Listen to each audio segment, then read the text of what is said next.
All right. Welcome to Only the Real Movie Podcast. I'm Mike. With me as always is Lawrence. Lawrence, how is your day going? As you can see, it's going, but I'm getting through it. I'm making it. All right, man. Yeah. So this month, like always, we're going to be going over all the movies we've watched this month, both new ones and past releases. We start with the newer stuff, as well as ones we've both seen, at least in the recent past. There was one movie you saw recently that I saw a long time ago and a very little recollection of. After that, we talk about the movies that we both saw individually, but have not both seen or not recently. Then we talk about movies that are coming soon, that is in November. And then a new segment, we're going to talk about the movies that we bought on digital. Lawrence put me on to that. So I've been buying a few things up that I saw on sale. I check every week or so, see what's on sale. And we talk about what we bought and why. So with that, let's get started. Let's get started with our first movie of the day, and it's the new release, The Wild Robot. Now, The Wild Robot is a animated movie that was that is about. It's very similar to Wall-E, and that's about kind of an isolated robot. This one is a robot that's crash landed onto a planet, and it quickly starts to try to interact with the world. It's basically almost like a newborn. Like it comes out, it has this programming that's built into it, and it doesn't really have any idea what to kind of do with itself. It's looking for an owner, someone to give it direction. And it starts asking the animals, and that kind of gives you the idea to some extent of the tone, but things turn a little bit dark fairly quickly when the robot accidentally kills an animal and ends up finding itself kind of responsible or in possession of that animal's offspring. And the movie actually turns on that. That's the inciting event. And the movie really is about the relationship between that robot and the small animal that found its way into the robot's care. And I thought it was an awesome movie. That's all in the first act. I don't want to say too much. Lawrence hasn't seen it. And so there's no spoilers. And so I thought it was an amazing movie. I saw it with my daughter. It was actually more her idea than me. I told Lawrence on the last podcast I probably wouldn't see it because it looked like emotional pornography. And when I say that, what I mean to say is that it looked like something that is very aggressively going to go after your heartstrings. And to some extent it did, but I felt like it was very earned. And so my daughter cried. I cried some. A lot of themes about parenthood and growing up, and we really related to that stuff. So I thought it was an amazing movie. It's a candidate for me for a movie of the year or for the movie of the year. But that's my take on The Wild Robot. Now, one thing I wanted to mention here is that, I like to talk on my videos sometimes about pedigree, about what movies, writers and directors who make movies have done before. And it gives you an idea if they really know their stuff. So the writer-director behind The Wild Robot is this guy named Chris Sanders. Now, his big thing early on was he was involved with Jim Henson's Muppet Babies. I'm reading from Wikipedia right here, but I'll get the big highlights. So he was involved a bit. He got involved kind of with Disney. He worked on the story as I think a story editor with Beauty and the Beast, Aladdin, The Lion King. His first big thing that was his own creation was Lilo and Stitch. So that's the pedigree, the track record of the guy that made The Wild Robot, or was the main creative force behind The Wild Robot. He's Lilo and Stitch, the first How to Train Your Dragon. He EP'd some of the later stuff, the Crowds, and now this movie, the Crowd, and I think the sequel, and now this one. So that's the pedigree of this movie. So I really shouldn't be surprised how good it was. But the trailers were kind of mediocre. I didn't really feel like, oh man, this movie's going to be amazing. It just seemed like, okay, this is like a Wall-E remake or something. We'll see how it goes. But man, I have to tell you, it's very good. So now I was very impressed by it. You haven't seen this, Lawrence, but does this make it more interested in possibly watching it? Yeah, it's getting good reviews, and there's a lot of people say it's really good. Yeah. I'm not a big Oscar fan or fan of the Academy Awards, but they, like you're saying, is actually a candidate for a couple of awards actually. Oh, nice. But, I didn't know those were out yet, but I get. I guess that's for the early one. That's for what the Golden. Well, it's for there's a lot of people saying it's it might. They're just predicting. It's not officially They're predicting it. but they're just not predicting. Because they already got these early predictions around this time. Yeah, I also didn't notice in the trailers the voice talent they have. They have the main the robot's voice is Lupita Nyong'o. I can't pronounce her name quite right, but you know her from, like, I think she was in Black Panther and she's been in a bunch of stuff. Pedro Pascal, Mark Hamill, Catherine O'Hara, Ving Rhames make a nice appearance about halfway through. One of the big characters, and that's him. I was like, oh, that's Ving Rhames. Like, you know that voice. He's got one of those voices. And so Ving Rhames is in there. So really good voice talent too. So that certainly helped. Oh, I didn't realize Mark Hamill was in it. Yeah, I mean, he got some really good voice. And him, honestly, it didn't stand out to me that I kind of think I know which character he was, but when I was listening to it, I didn't notice it. Like Ving Rhames, I noticed, and I think Pedro, did I notice him? His voice sounded familiar, but I couldn't really place it because I had watched all the never seasons. But I don't think you even noticed him when he played the Joker. Like, people were surprised it's Mark Hamill. But I don't. Yeah, no, I had no idea. A lot of people played the Joker in the animated series. Yeah, I had no idea. Yeah, a lot of people were like blown away. Like, oh, I didn't know that. Yeah. All right.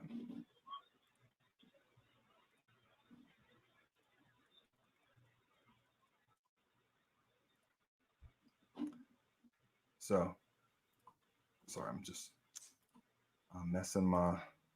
Here it is. I'm trying to get my information up here. All right. So, the movie we're talking about now is Transformers 1. You might start sensing a trend here, but I also was kind of taken to the movie theaters by my daughter to see Transformers 1. This was not a movie I was particularly inclined to see. It seeks to tell kind of its version of the origin of Optimus Prime and Megatron. Now, I'm old enough to know that this is not, canon to any of that old stuff. This is kind of a reimagining, I think, of that going forward. So this is, you see a lot of familiar characters besides Optimus and the characters that will become Optimus and Megatron, or they are them by the end of the movie. It shows that in the trailers.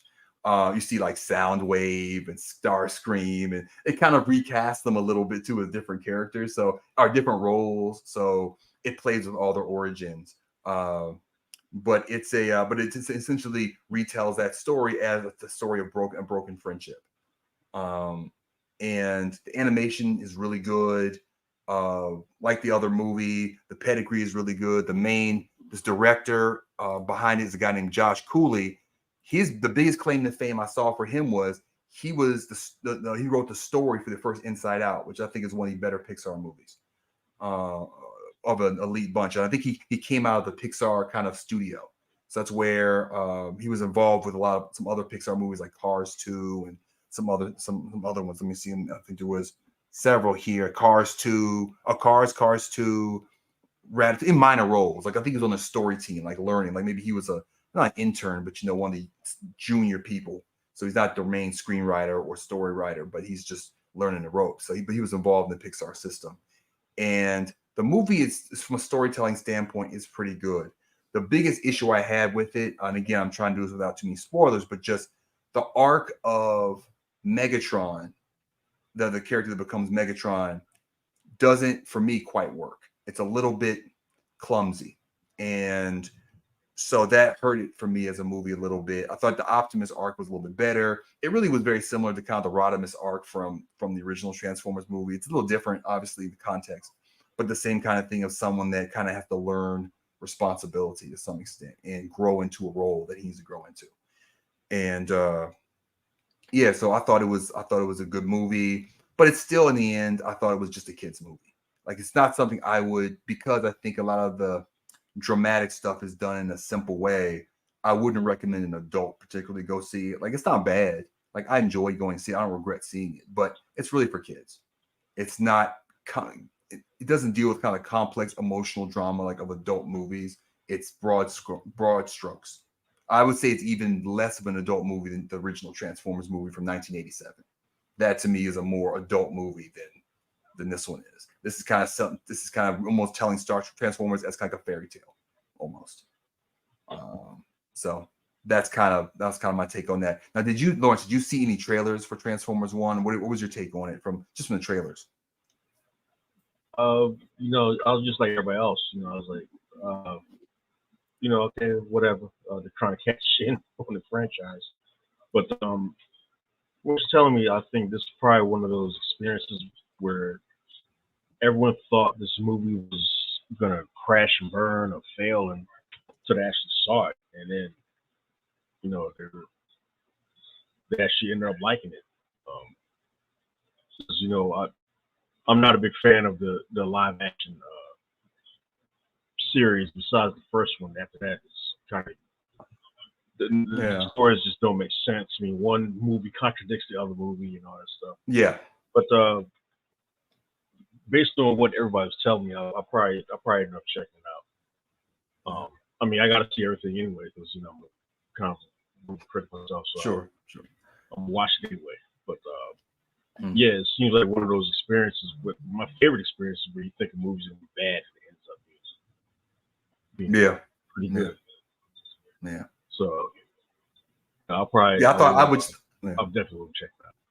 Yeah, I just thought it was going to be mediocre, and it actually was more better done than I thought it would be. Though still, again, a kids movie. Mm-hmm. All right.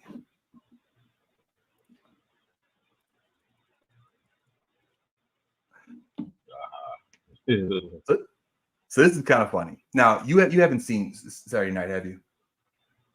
I haven't seen it, but I kind of know the history of it, which is well, sure. I knew a lot of stuff from it too. Some stuff they didn't want getting out, but yeah, I know the history. I haven't seen the movie yet. Okay, so yeah, Saturday Night is a dramatization, I should say, of the opening night, the recording of the first episode live of Saturday Night. Now we all know it as Saturday Night Live, but it actually was originally just titled Saturday Night, and at some point the official title became Saturday Night Live, because the idea was, I think the corporate guys, NBC, weren't necessarily committed to it being live, and that's one of the storylines of it is, you know, whether or not to use a live or taped version of the first episode, which has an interesting resolution. But this movie's about that first one. Now, I have the oral history of Saturday Night Live, which has a lot of the information that I think is in this movie is in that. Just to talk brief about the creators, it was directed by Jason Reitman, who I think is a skilled director. He's the son of Ivan Reitman. Probably one of the more famous movies he directed was Ghostbusters, but he was huge in the 80s, made a lot of major motion pictures in the 80s, and his son followed in his footsteps and is a director now.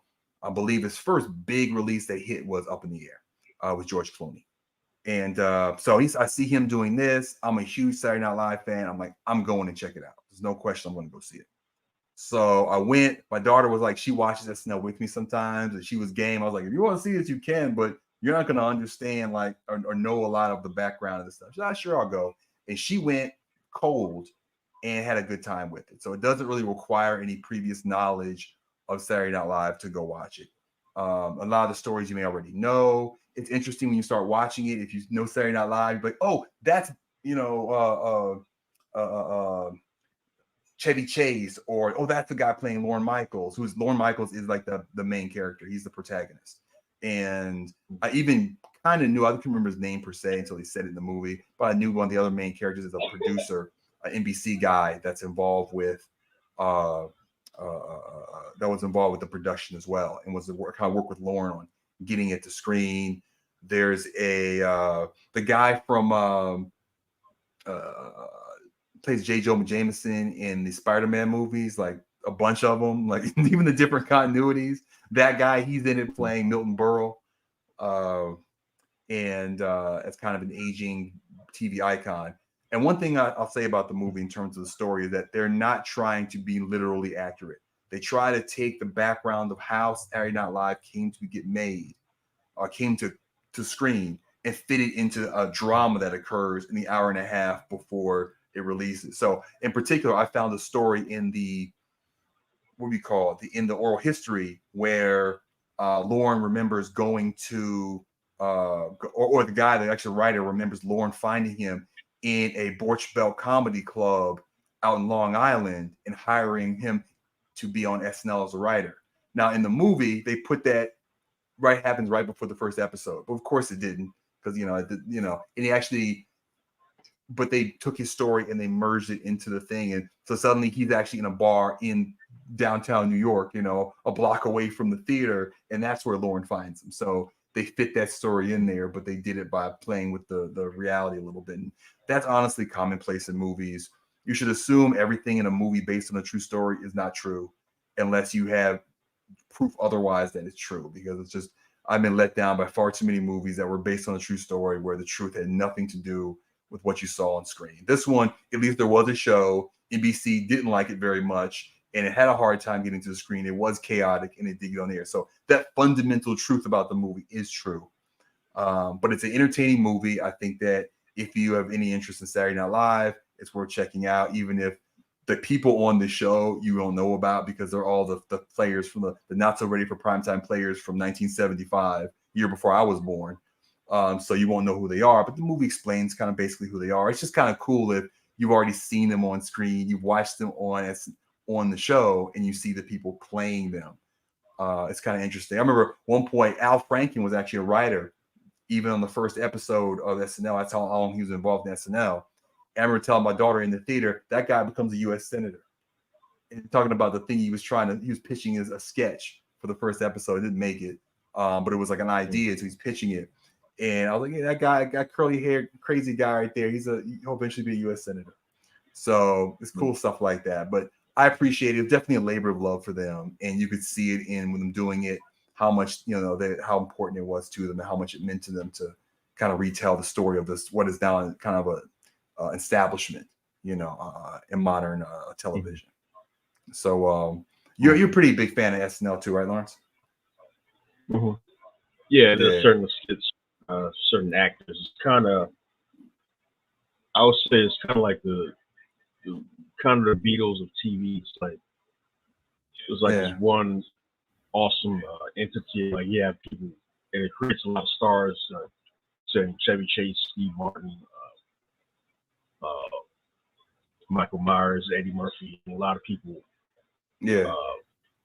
Stars came out of Saturday Night Live, and it's kind of interesting to see that they go back and see. Okay, this is kind of the roots. I mean, it's like you're saying, any true story is not true story. It's like it's based on actual events, and because we all know a lot of these movies, they kind of dramatize things to fit into Hollywood, storytelling, and make it more dramatic, make it more interesting. Yeah, and the story structure. I mean, it says to be a movie structure. Mm-hmm. The biggest flaw I saw in the movie, it just came to me right now, is the portrayal of John Belushi. I just thought, I don't know if it was underwritten or if it was the actor, but that was the one that I said that they didn't quite get that. That didn't quite land. He has a little arc. Mm-hmm. Several of the characters, Chevy Chase, John Belushi, several of them have kind of small arcs. Garrett Morris, played by a guy whose last name is Morris, but he's not related to him. He has a little arc there. That's probably my favorite individual character. His and Chevy Chase's arcs are my two favorite arcs, but there are a couple of mini arcs, different characters besides Lauren. And they had, but the John Belushi one, which, that one is noticeably doesn't quite work. It's okay. It's, but it doesn't, I didn't think it quite landed. Didn't quite get what they were going, what they were going for didn't quite work. So I'll just say that about it in general, but it doesn't ruin the movie or anything. It's just, again, just one of many subplots, but it was the one that stuck out to me as one that didn't quite work. So, yeah. Still though, a good movie.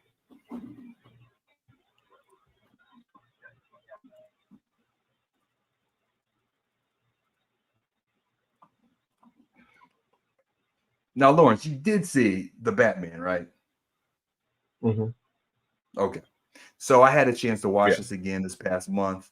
I had a chance to watch The Batman again this month, and anticipation of watching the show The Penguin, which is now airing on Max, starring Colin Farrell as the Penguin. That show takes place right after the events of The Batman and focuses on the Penguin. And I watched one episode of that. I'll just say it right now. I think it's good. I look forward to watching the rest of the series. But that's why I watched this, because I'd seen this when it first came out, but I hadn't really watched it again since then. I watched some deleted scenes from it since then, but I hadn't gone back and actually watched the Batman again. I remember liking it though. And looking back now, so just to give a primer, if you don't have any background on it, the Batman is kind of another relaunching of the Batman franchise, and it does so with essentially a year two storyline. So Batman, when this movie opens, Batman's been around for a little while. He's had some. He's kind of like he's a known quantity to Gotham police and to the people at large. He's a mystery though in terms of his background, but he's known enough that Commissioner Gordon, fairly early on in the movie, actually brings him into a crime scene. So he's definitely somebody who's he's not year one Batman, who's just some guy nobody knows about dressed as a bat doing stuff. At this point, he's got some cachet with the police enough that, at least either Lieutenant Gordon would stick his neck out to let him into a crime scene. But he's still young, not like anywhere near the kind of invincible or fully grown Batman that Michael Keaton's that set of movies was, or the Christopher Nolan movies. This is a much more green version of Batman. And his foe is the Riddler, and the Riddler's general story in this has to do with he doesn't ever call himself the Riddler. Again, this movie tries to be a little more grounded. I mean, it's about superheroes, but it's trying not to be too silly. So I'm not sure if Catwoman ever calls herself Catwoman. The Penguin never calls himself the Penguin.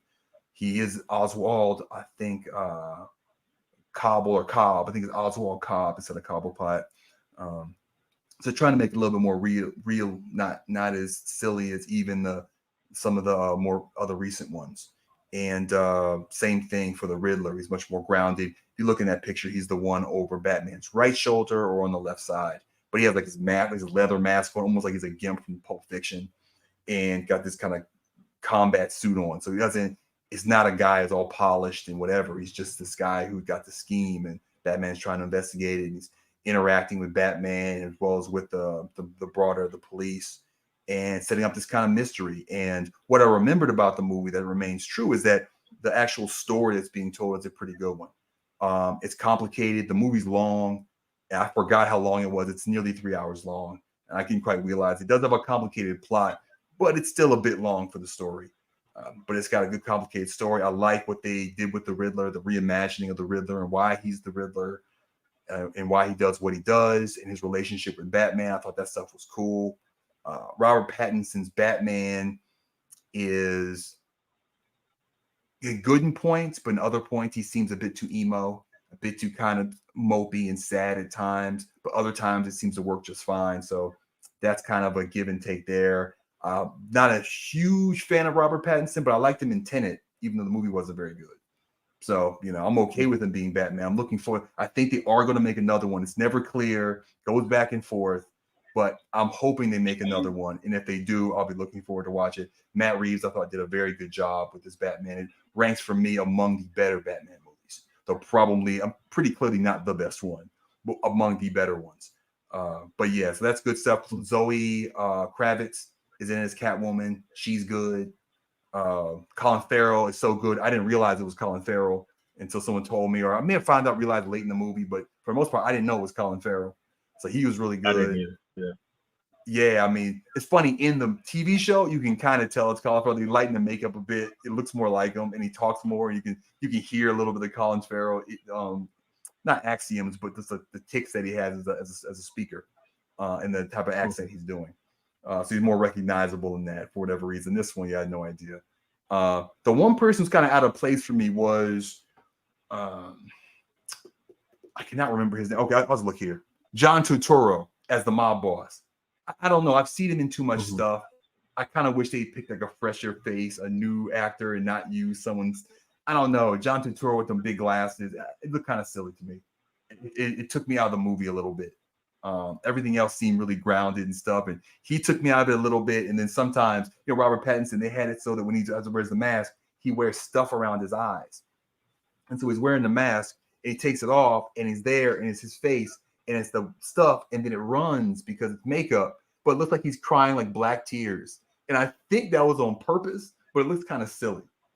And that's why I say it's kind of emo Batman a little bit, because he's got like these black stuff running it. And there's one point late in the movie where he's seeing something and realizing something, and he's really upset about it. And you see the thing, it's like, oh, Batman, black crying again. You know, it's just, it doesn't quite work. So that was a little issue I had there. But for the most part, it's an excellent movie. It's one of the better Batman movies. Yeah, that's my general thoughts. I wish it was a little bit shorter, but it overall it's worth it. You know, the view once you get through it. But it's a little long. It's a little slow to kind of get going. What was your thought? You know, I'm not sure how long ago you saw it, but what do you remember about it? I remember liking it. Well, I don't know about Robert Pattinson playing Batman, but and his Bruce Wayne seemed a little bit too tortured. But I kind of like the take on the whole. That's right. Yeah, he's just. I'm like, dude, like, see a psychiatrist or something.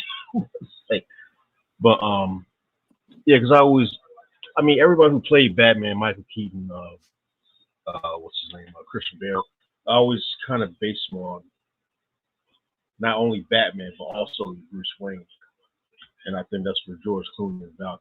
But if I love about him, but I think that's where they kind of failed because he couldn't. I mean, especially George Clooney. I think George Clooney's trying to pick up a paycheck, but sometimes he's playing George Clooney. Yeah. He was just playing George Clooney. Yes, it's George Clooney going to a Halloween costume. Yeah, costume party. Yeah. But we had to treat them like they're two different entities, and it's just his. I don't know if it was his fault, but I thought his Bruce Wayne was a little over the top of where he was trying to portray him.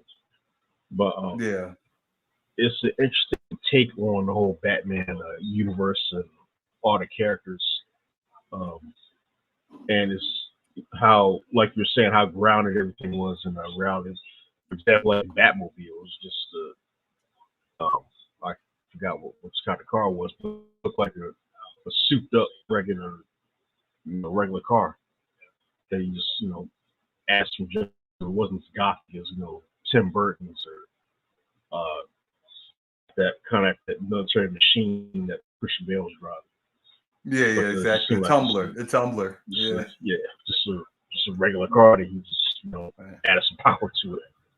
But, it's cool, but you don't want to do that again. You don't want to see the same thing. You don't want to see another Batman with another Tumbler and super crazy tech. You want to see something that's a little bit different. So they exactly. have that to compete with, Yeah, because whenever you keep doing superhero over and over again, people want to see something different. So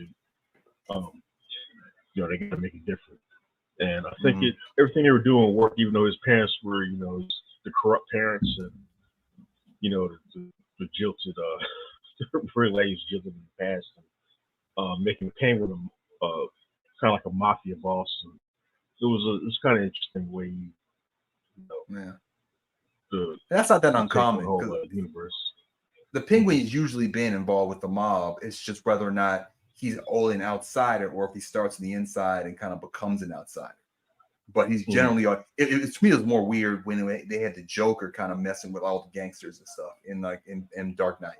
That was a little more of, because Joker generally has always been like not their enemy, but been a kind of opposed to the regular mob. Like it's to that initially, even though that kind of turned sideways, that kind of initial stuff where he's courting them and stuff was kind of weird, I thought. Whereas this, I was like, the Penguin's always he's always kind of an organized crime guy. He's just this weird guy that is a little bit outside the whatever of it. And that was the same thing with the Joker in the original 1989 Batman. He's basically a gangster under Jack Palance. And so it's like that. Those were, to me, I would think, more of a divergence than what they did with the Penguin this time, which for me, from my recollection of the Penguin character, is not that far off from stuff they've done that I've seen before. The one other person I wanted to mention was Jeffrey Wright, the guy, the black actor that plays Gordon. I think it's Lieutenant Gordon. I think it's Lieutenant. I can't remember which Gordon he is, but let's say Gordon. The Gordon. So I thought he was really good. I thought he was a really good. He's one of the other main. He gets a lot of screen time, so it's big that they got that casting right. You know, John Turturro being the mob boss was a huge deal. They only had like 3 scenes, but you know they got Jeffrey Wright wrong. That didn't really seem to work. Then, you know, that would have been a bigger issue. But that guy, and I think the Riddler actor's name is Paul Dano. I've seen him in other stuff. That is actually forgot his name, but he actually wrote a comic book based on that Riddler. Oh yeah, he was on I forgot which talk show he was on, but he talks about it. And I think after the movie, he wrote an origin story about the Riddler, about his version of it. Huh. Which I think was really cool. Yeah, that's cool. And yeah, that's right. He played the main character on Dumb Money. I forgot about that. I know I've seen him other stuff. Mm-hmm. He played the main character, actor on Dumb Money. Yeah, he's done a few things. Yeah. Okay. All right. Cool. Yeah. Anyway, so I think that takes care of the Batman. Again, if you haven't seen it, definitely worth watching. And if you're gonna watch the Penguin, which I think is a good series, it looks good. The pilot was very good. The first episode was very good. So this is good to watch first to like kind of get you into that universe, because the pilot, the first episode of the show takes place right after the end of this movie. So I like how they linked that and kind of weaved it in, made it kind of causality to it in terms of the Penguins, the show, what's it about and why it started. You know, what kind of that story, how that story kind of gets rolling. Next one. Now it's kind of your turn, man. I got a couple. You got a lot of these are yours. These next couple. So we're going to start with Annabelle Comes Home. This, I believe, is the 3rd Annabelle movie. The second of I haven't seen any of them. I haven't seen any of the Conjuring universe. I saw part of the first movie, and then it left the streaming thing I was on, so I couldn't watch any more of it. This is one you saw this month, but it is I believe, the 3rd one, titled Annabelle, and takes place as a sequel to the original Annabelle movie. Without getting into the spoilers, I do want to watch the Conjuring movies eventually. Kind of what's the premise of it, and what you think of it? Well, I haven't looked at a lot of them. Which Conjuring movies I've seen. It's funny because I saw the second one. I did like it because I remember the documentary that was based on that. I thought it was a bunch of BS. I saw that one. It's funny because like the documentary, the second one is based on is like it's funny if you look at it, because it's hard to believe. Is that what you're saying? You watch it, you're like, I'm not buying this. Right, dude, come on. But it's a pretty good movie. I haven't seen the third one. I saw parts of the first one. I haven't sat through all of it though. The Nun. Oh, is it? Even though I have both Nun movies, even though I have both of them in my library, I've only seen parts of the first one, and I have intention to look at both of them, but I haven't. I'll tell you this: I like the trailer for the second Nun movie. That was an awesome trailer. I haven't watched the movie because I don't want to watch them in order. I want to watch the Conjuring movies. You know, and I saw actually there is a 7-movie Blu-ray compilation of all of the Conjuring movies on Amazon. I thought about getting it, but it's like it doesn't have digital too. I kind of like buying. If I get a physical, I want both. I don't want to get physicals that don't have the other one, unless I know it can't, because it's like they're not aligned with the main, with the iTunes and whatever. So I'm not sure about them, but that's what kept me from getting it. But that's what I want to do, is just buy the whole set and watch them all the way through. One thing, I think they're actually there's 9 movies now. There's 9. So I'm saying 3 Conjuring, 3 Annabelles, and 2 Nuns. And there's actually another one. I forgot what it was called. I have to look it up. But it's about the ghost with the wedding dress. That's actually part of Conjuring.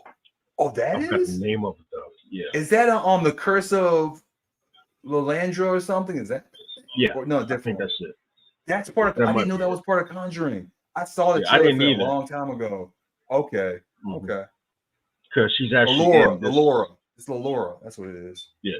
She actually makes an appearance movie. Wow. The funny thing about it is I haven't seen the first two Annabelles, but I know the story, which is funny because the actual doll is based on was actually a Raggedy Ann doll. You remember the Raggedy Ann dolls back in the day? Yeah, I remember those. It looks like it. So, yeah, Annabelle was a Raggedy Ann doll. Like I saw the real doll, I'm like, that's Raggedy Ann, which is funny. Yeah, we grew up. I think that came around when we were growing up. Yep. But so they made a more elaborate doll. They made a more elaborate one. Yeah, they kind of made it more spookier. I don't know who would buy this doll if it looked like she looked like that. Right. Yeah, who would buy this? Like, it looks horrible. Like, you want to give your child nightmares. Like, why would you buy your child this doll? It doesn't make any sense, man. I can't if they're looking at me at night. No. But this is funny because the horror movies, we've seen stupid people in horror movies before. I think this one actually takes the cake. Basically, as we know, the Conjuring series are based on the Warrens. Yeah, and this is actually their house. They have in their basement. They actually have a museum of all the stuff they collected from. Yes, I saw a clip of this where they because this is the thing where the teenagers go down into the basement and they start playing with the Annabelle doll. Like they open it up or something at the beginning. They go away on investigation and their daughter is home. Yes. They have a babysitter watching it. Her dumbass friend comes over. Yes. And even though she knows she's not supposed to go into the basement, she goes into the basement. Yeah, I saw that part and then I realized supposed to be doing. Okay. So I actually saw that scene, but I didn't watch the whole movie because this is a long time ago. It's like a year ago or something. I saw a piece of it, or I saw part of the trailer and it was in the trailer or something. But I've seen that scene before. And and then they messed it up because it's like sealed in like a some kind of like enchanted case or something. So you can't open it. Sucker. Yes, you're not supposed to. I believe they have a sign saying "Don't open this case." And don't play with this haunted toy. Don't do it. Reminds me, you're a little kid. You're going through the aquarium and they have the signs that don't tap the glass. All these dumbass kids are tapping it. Yeah, it's the same mindset. Yeah, sure. Well, I'm gonna open it because it tells me not to. So I'm gonna open the case and she released like all these spirits and it's just it's pretty funny. And it's so having said that, what was your kind of like? Would you? I mean, it's hard to say here because you got this movie. Okay, it's Annabelle doll. It's cursed, and these people decide these moronic teenagers set it free in the house. What did you enjoy watching the movie? Was it like, or what did you enjoy because it was stupid? Was it actually kind of scary, even though you had to kind of suspend the disbelief by how dumb they were to get themselves in that mess in the first place? Like, what was your experience watching this in terms of that stuff? Like, did you find enjoyment? If so, how? Oh, I was laughing.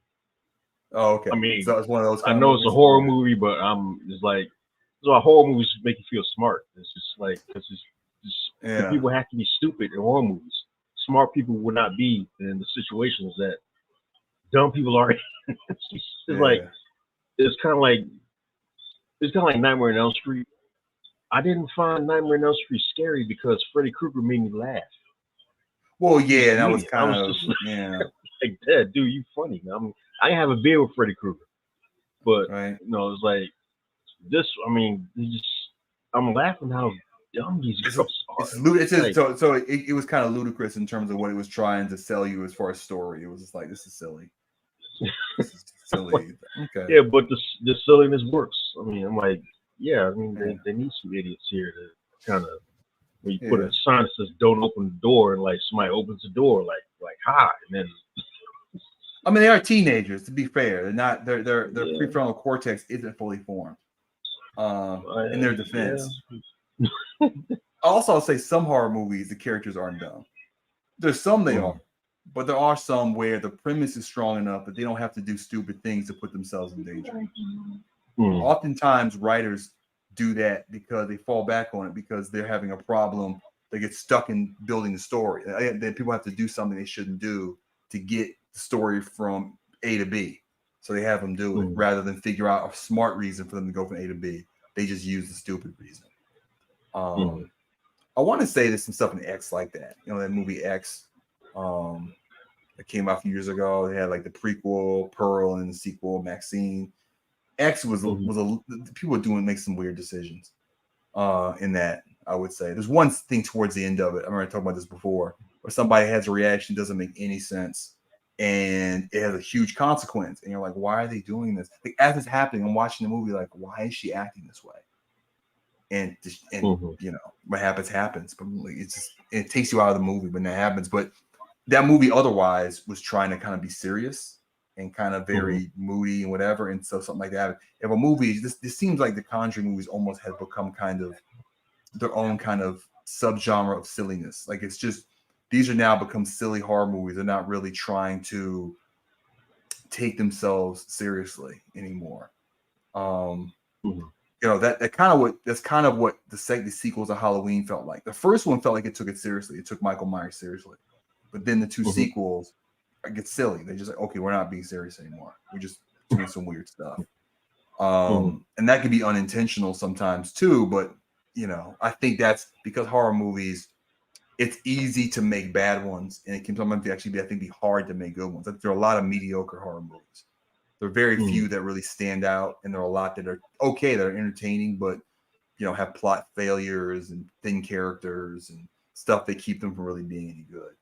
And it sounds like Annabelle's in like that zone of it's entertaining, but it's in part kind of entertaining by accident in some ways, or it's not really. It's really just taking cheap stuff. It's not really trying to be serious. Which understandable. It's a third movie in a trilogy, so I mean, stuff wears out, and I think the people making them sometimes kind of get, you know, their creativity, you know, wanes, or they get tired or worn out, you know, and or they hand it off to somebody who's inferior, who's not as good a writer, and they make something that's not that good. That happens too.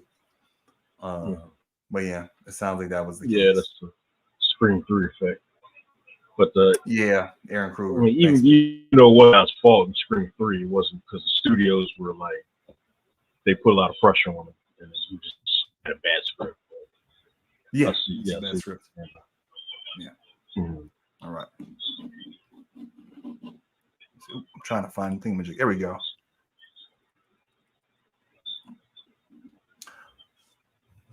Now, quiz hotshot. Which Hitman movie is this? Because there are two of them, and I think they have nothing to do with each other. I watched one of them just this past week. The other one I have not seen. Can you tell me who the star of this Hitman movie is? Could that be the second one? Good guess. I know. That's the second one. Wasn't Timothy Olyphant in the first one? Yes, Timothy Olyphant was the villain from Scream 3. A matter of fact. But yeah, we just mentioned earlier. But yes, the first Hitman movie I think was just called Hitman. Starred Timothy Olyphant as the titular character. This one was a guy who I've seen in a bunch of movies, but who I didn't recognize. It's Rupert Friend is the name of the actor. You've seen him in a bunch of stuff. Let me give you a quick what you call it? What would you have seen him in? You might have seen him in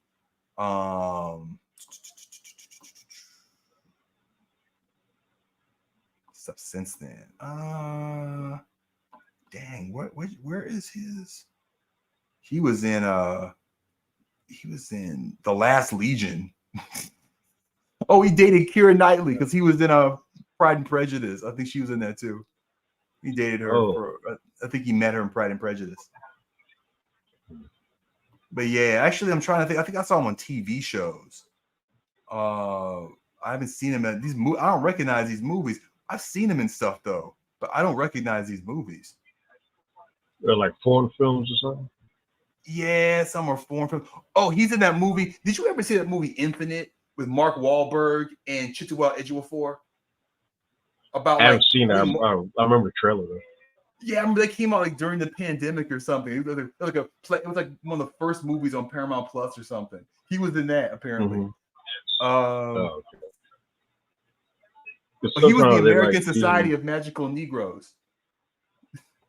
Oh, was he? Yeah, he was. I didn't remember that. He was in that. But I think he's been in stuff. He's one of those it people. You see him and stuff. I thought for a second when I first started watching Hitman Agent 47, I thought he was a dude that played the elf in Lord of the Rings. But that's like I think it's somebody else. Who is that? You know who that is, right? Wasn't that Orlando Bloom? Yeah, it's Orlando Bloom. Exactly. I thought it was Orlando Bloom, man. But I started watching it. Anyway, let me do like a formal start to this. So the next movie up here is Hitman Agent 47. This is, I believe, not a sequel to the Timothy Olyphant movie from a few years prior to it. It's instead kind of its own, I think, reimagining of the video game, Hitman video game for the theaters. It was, I think the story was written by Skip Woods, who I think writes some decent action movies, but I'm not sure if it's infamous or not for you, but he was one of the writers of the A-Team movie starring Liam Neeson. He also, I think, was involved in the last Die Hard movie. So not all of his credits are particularly good. Yeah. It's not a good track record. It's not. He's done a lot of stuff though. It's just I remember him from the bad stuff. I don't remember Skip Woods from the good stuff. I remember mostly from the bad stuff. I should probably at the end of this, I'll find some good stuff that Skip Woods was involved in. Those are some of the bad stuff or semi-bad stuff he was involved in, or things that aren't particularly, good that he did. But this version, you have this organization that creates these agents that have special abilities. This movie focuses on their ability to kind of perceive and anticipate. So it's almost like a mental power more so than the physical one. So their main ability is that they're able to like kind of anticipate any situation and work kind of that way. So that's the premise of kind of what their power is. And the story surrounds the creator of the agent program, who's now like in hiding. And there's two different entities that are both trying to get to him for unknown reasons. And one of those organizations, the one that kind of the agent works out of is, let me restate that. One of the agencies is one of the organizations that's at odds with the other one, uses Agent 47 to try to track down the creator of the agent program. The other organization, which I believe is called the Conglomerate or some such, they have their own agent, but he's not from the agent program. He's just this superhuman employee. I don't want to call him an agent because the agent's the agent program, but he's played by Zachary Quinto. What's that guy's name again?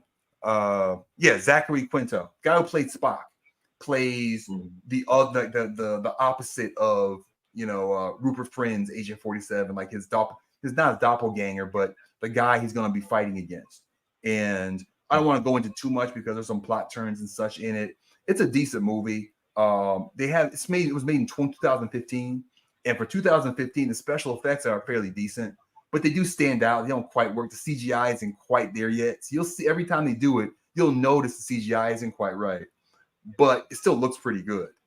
But yeah, so it's Rupert Friend and Zachary Quinto, and a young actress, Hannah Ware, plays the other kind of main character that is the essentially kind of the protagonist of the story. So Agent 47 isn't the protagonist of the story.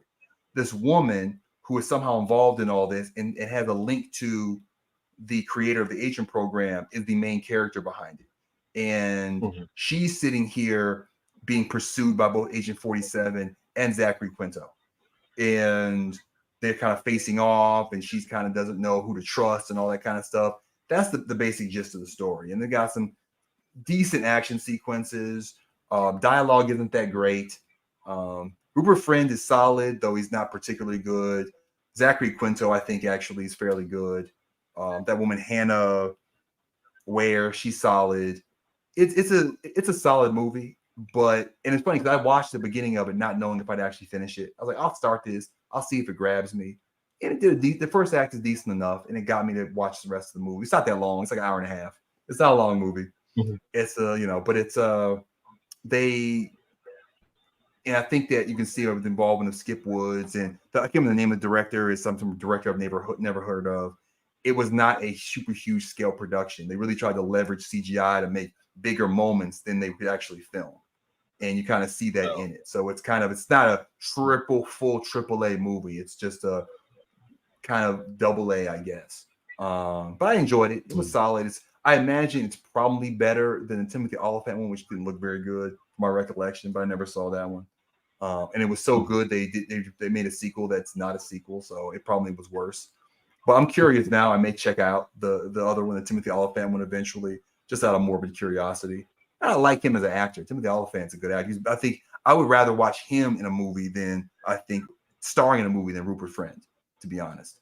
I think he's been the main character in some good stuff. So maybe he's good and the movie's trash. Hard to say. But yeah, do you remember even the trailers? It came out in 2015. Do you remember the trailers of this? Barely. Barely? Yeah, I'm not even sure if it got a strong release. Say that again? It seemed like Rupert was getting his shot to make A-list. Yeah. You can see from after it, he went back to being that dude in a bunch of movies. Like he's just the movies after that, I don't even recognize him. It's like he just, yeah. And honestly, he doesn't have a lot to do in this movie. Like he's playing Agent 47. Agent 47 is like, he doesn't talk that much. He's very quiet. Like I think Rupert Friend did what they asked him to do in the movie, but they didn't ask him to do a whole lot. They just stand there and be kind of quiet and be a man of few words. Remember that movie with what's his name? The dude he's in everything now. It's called the movie's called Drive. And the main actor is the guy who played Ken and Barbie. Yeah. Him. Anyway, he's in this movie called Drive, right? He doesn't talk, I think, the whole movie. Like, I think he says like 3 sentences the whole movie. That's almost like they tried to do Rupert Friend in this movie, where he has like 10 lines. More than like 10, 15, but he's in every scene. He's in almost every scene. He has 10 to 15 lines. Oh, here's the other thing about this movie. You know how I talked about how writers, when they have to write a movie, sometimes they cheat and they kind of use the easy way to get from A to B that doesn't make sense. This movie does that several times. Several times, it's like, how did that person know to go there? Or how did they knew this? Oh, they just know. Or they just guessed. Or, their advanced technology led them to you. There's a lot of just hand waving to get you to the next scene. It's not particularly explicitly bad, but they just hand wave it. It's just the next scene, something happens, and they don't necessarily even bother to explain to you how it happened or why. They just say, well, they found you. There's several moments like that. There's one towards the end. I'm not going to spoil it, but towards the end, there's a funny moment where the movie's like trying to convince you of something that is, at that point, the movie's now like an hour and 15 minutes in. It's in the third act, and they try to like convince you of something that doesn't make any sense. Like they try for one scene, they try to like do a reversal. So you're like, wait, what? Oh, now that. And I'm like, it's not true. Like, I know this is not. You're just joshing me. Like, I know it's not. And it's one of those things of just writing where you're just like, this scene does not work, and I'm not buying any of this. And it's in the third act, so like I don't know why they thought, because some of the earlier stuff I thought was kind of cool, but this time it was like, oh nah, y'all need to just finish the movie. Stop trying to do more twists. Like, just finish the movie. Like it's over with, But yeah, that's Hitman Agent 47. It's a decent, but not surprised there are no sequels to this one either.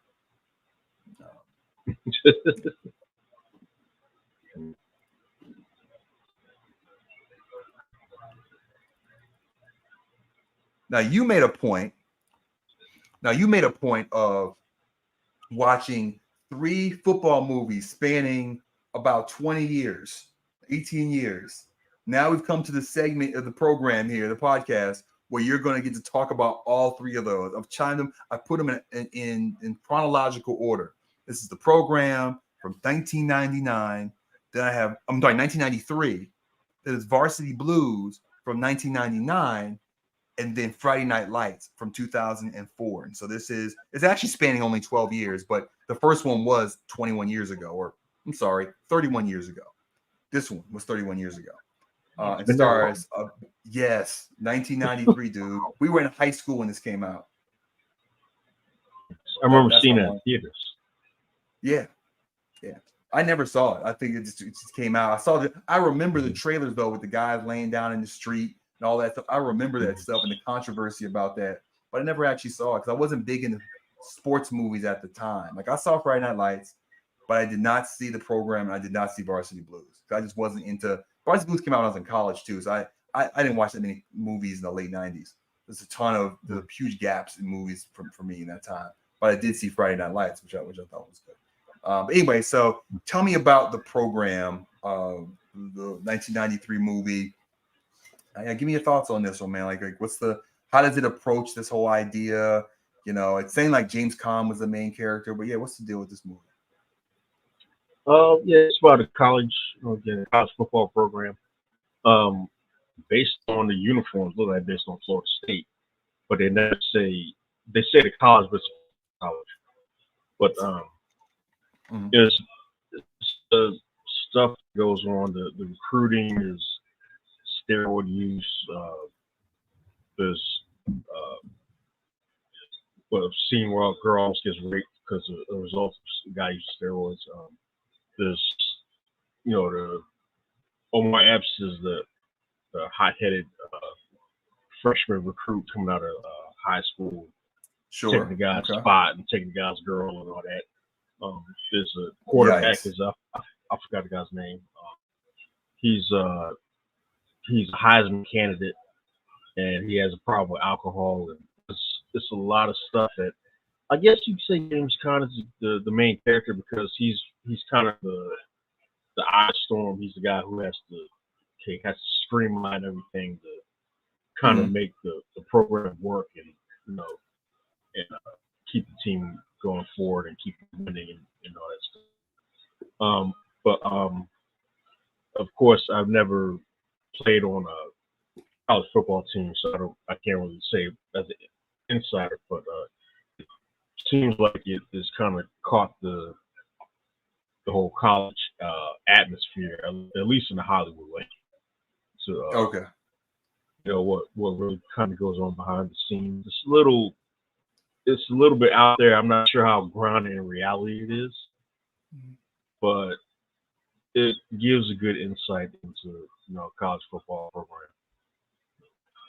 And, let me ask you this: Did you feel like it was particularly dated? Because some movies do feel very dated, other movies don't at all. How did this one feel when you're watching? Do you feel like I'm watching a movie that was like from the early 90s or the 80s, right? Or did it feel like, oh, I'm just watching a movie? Like, how did it feel like watching it? To tell the truth, I didn't really get that sense. I know a lot of changes in college football, but I've never really got the sense of that it was dated because a lot of the stuff I think still goes on. I mean, you got steroid use, and the coaches looking the other way. The competition between the players, which is highlighted with Omar Epps and I don't know the actor's name. I think it's a random actor playing. Yeah. And there's the guy. It's funny. There's the guy who plays defense is like a middle linebacker, and it's basically like they showed a scene of contrasting where he's working with his tutor, and he doesn't know any of the answers, and like he's like not taking it very seriously. But then like during the game planning session, is like he's like Einstein. He knows all of his assignments and all that stuff. It's like why can't you apply that to the education? The guy's smart. Yeah. But he just doesn't take it seriously because they're just pushing him through the program. It's like one of those things. So I don't think the themes in the movie are outdated. So How about the production values and stuff? Does it feel like, oh, this because some things just look like cheap, or especially like example would be like movies with a lot of special effects that now like don't work anymore. Like I watched the first Spider-Man some odd months ago, and it dates a bit. And sometimes storytelling style dates a bit, like in terms of the way, like I watched that movie The Paper with Michael Keaton, and the screenwriting style felt a little bit dated. Like it felt like they read Sid Field's screenplay and then wrote a screenplay right after that. Like it felt very, oh, this is how screenplays were written in the early 90s and late 80s.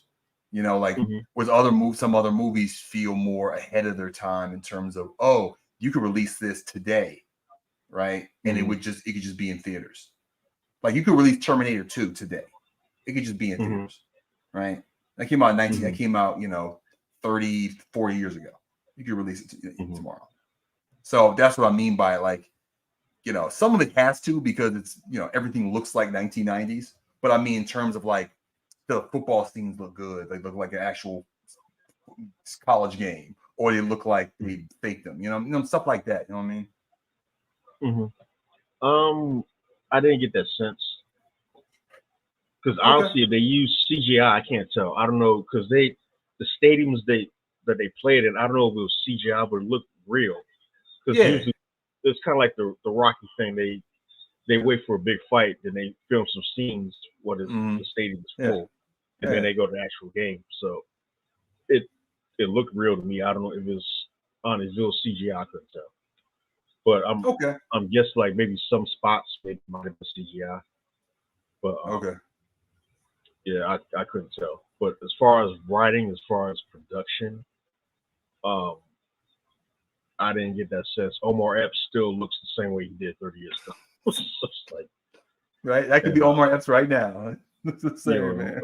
Most of these actors, actors don't age because plastic surgery and all this stuff. I don't know how much plastic surgery they're getting, but a lot of it's just makeup too, man. Because some of the actors, you see them in movies and then you see them in real life, like on whatever, even like Denzel Washington now. You see him in a movie, he looks good. You see him in real life, he looks like an old man. Like he doesn't look super old. I mean, he aged pretty well, but he still looks aged. You watch him in movies, and they can use just makeup. They can make you look a lot younger than you are in real life. Like that's they do a lot with that too. Some of it actual plastic surgery, especially among women, that pressure. But men too, like they'll look a lot. A lot of male actors look a lot more regular in person than they do like on screen with all the makeup and the lighting and all that stuff. You know what I'm saying? So all right, man. So bottom line, man. I mean, is this a movie for a modern audience? Somebody's never seen, like me. I've never seen the program. Would you recommend I go watch it? Do you think it's a good movie? I would say if you are a football fan. Okay. If you're not, then I think it's maybe a little too far out there. Okay. Which so I'm about to bring when I compare Varsity Blues and Friday Night Lights, I think it's more on the Varsity Blues side. It's kind of like that. We haven't got to yet, but it's kind of like more farther. Even though both movies are telling the same point, I think it leans more towards the Varsity Blues, which is everything's more kind of towards the Hollywood side instead of being based in reality. Yeah, speaking of devil, told you, man, this is your moment, man. Thing, because you had a bunch of movies in a row. I want to put them together so we could talk about each one. So next movie we have here is Varsity Blues. It's a movie about, I believe it's high school football. And it was made in 1999, starring then TV star James Van Der Beek, whose name I still remember, even though I don't think I've seen him in 20 years. But I still remember Mr. Van Der Beek, man. That's what I'm sure. Like, when did you last see James Van Der Beek in any movie? I don't know, man. Retire or something? I don't. He might have, man. People make some money, man. Go off, have a family and stuff. You don't really need to work. Once you make a couple $1,000,000, man, you don't really need any more money. You can really live off of that, but people oftentimes they get that lifestyle and they just keep making movies to make movies, but you don't really need to. So yeah, man, got a big cast. It's funny, interesting. So James Caan is in the program. Varsity Blues, Scott Caan is in Varsity Blues. Yep. Along with Paul Walker and John Voight, Angelina Jolie's estranged father, and or they're estranged most of their lives, and of course James Van Der Beek. It was directed by Brian Robbins, whose name rings a bell. But what do I know him? Do I know him from something? He did about it. Oh, interesting. So he directed not the most impressive repertoire. He's kind of a producer. He produced some stuff. He produced like Wild Hogs, Coach Carter, Radio. But he did direct the first Good Burger right back in 1997. He directed that wrestling movie Ready to Rumble with Arquette. Arquette, whatever his name was. Which one? Little WCW. Yeah, it was The Perfect Score, about those teenagers, I think, trying to steal, test. I think Captain America was in that. Young Captain America was in that. Wow. Norbit, that weird movie, that weird Eddie Murphy movie. Meet Dave, another Eddie Murphy movie. 1,000 Words, another Eddie Murphy. You friends with Eddie Murphy or something? What's going on? I think Eddie Murphy needs to get away from those some bad Eddie Murphy movies. There was some bad Eddie Murphy movies, man. I don't know what he's doing. He might need a divorce from that guy. And Hardball, that movie with Keanu Reeves and the erstwhile kids. Which I think I saw, actually. I forgot I saw that. I think that into my movie list of movies I've seen. I saw that movie. I remember was nothing about it. I just remember when he's there and he started dropping the black kids off at the field with him standing there and showing up. And I'm like, who is this guy? I remember that scene, but I watched Hardball. But yeah, I want to say he's a black director. I think Brian Robbins is a black director.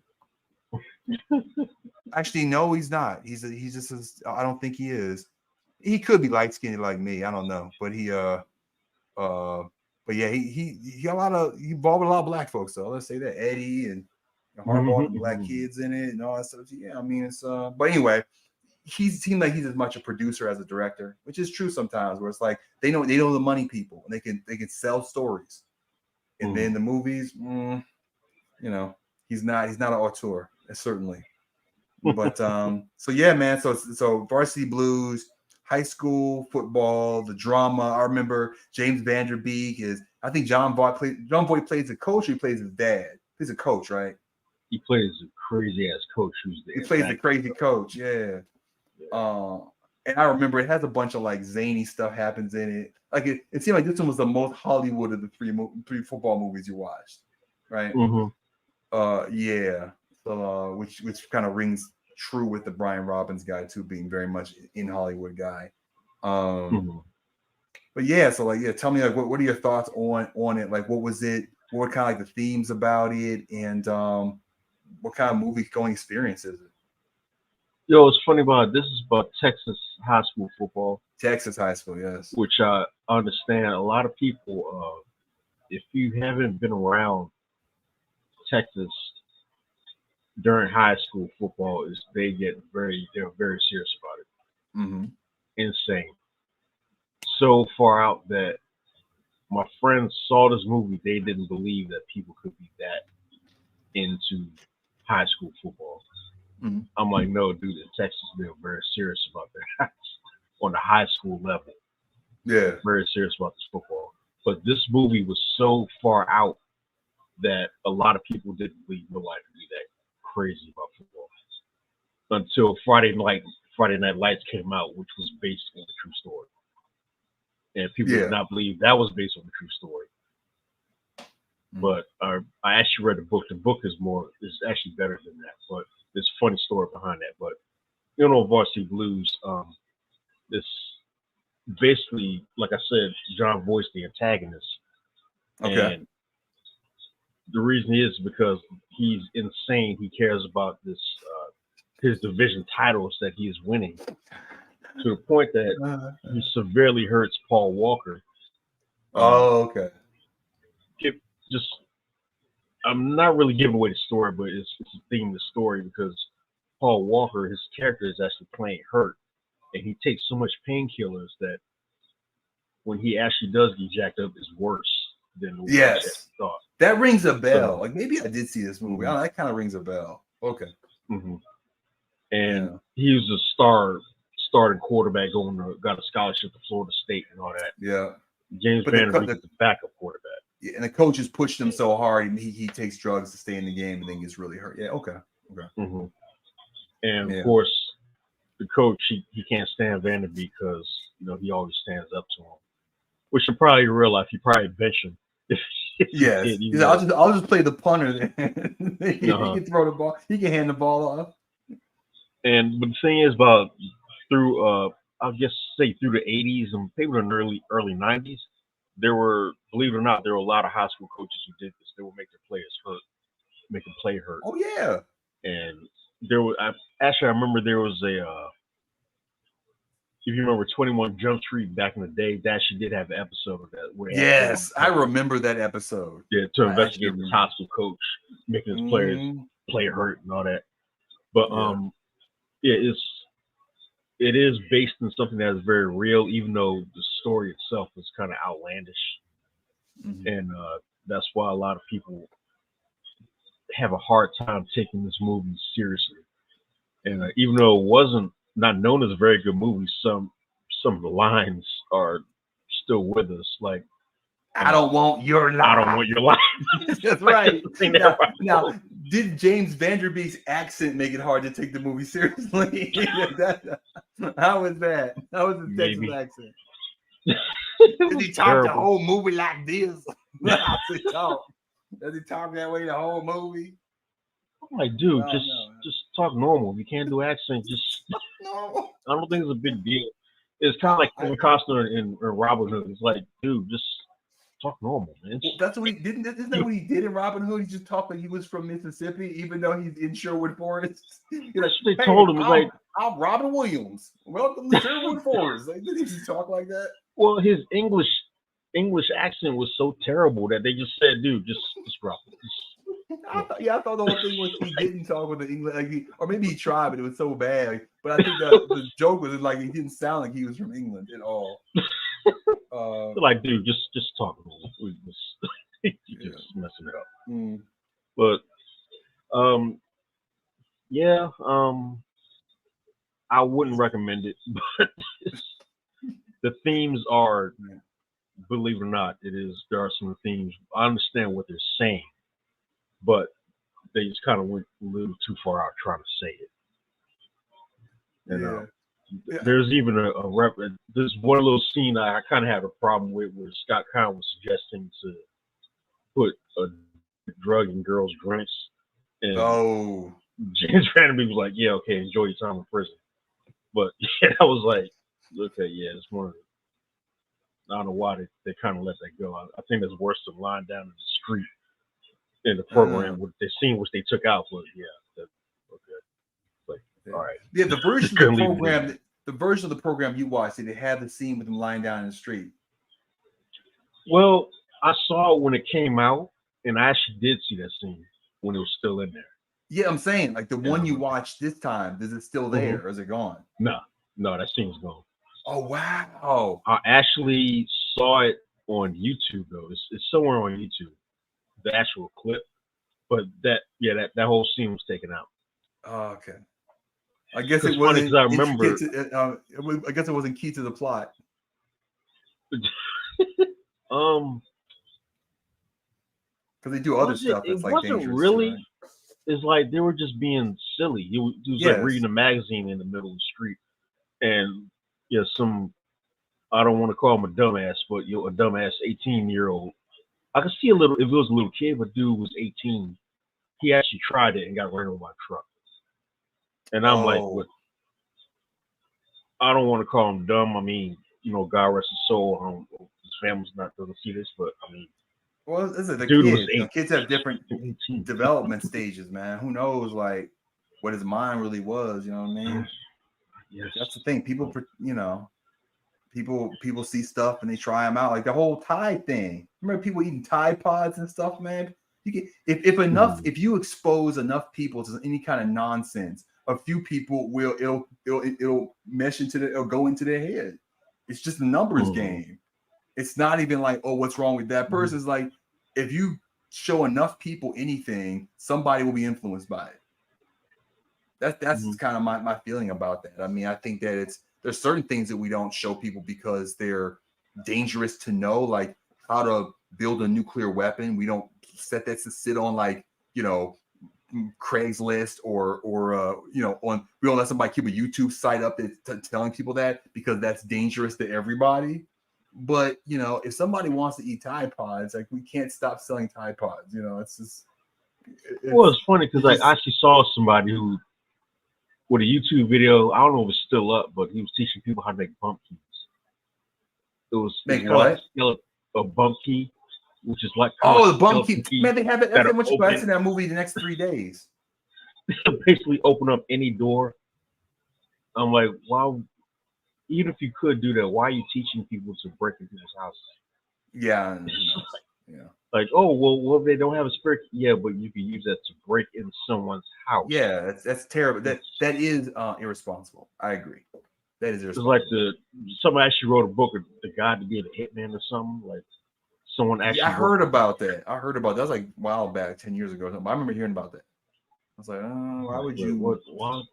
Because that's knowledge. Like, that's not gonna think about it. It's not something that's gonna make somebody do it. Like, having a video on YouTube about bump keys isn't gonna make people do it, but you're giving them knowledge if they want to. Same with the Hitman thing. It's not a problem because it influences. It shows them how to do it. You don't need to teach anybody how to sit in the middle of the road and risk getting hit by a car. People can just do that if they want to.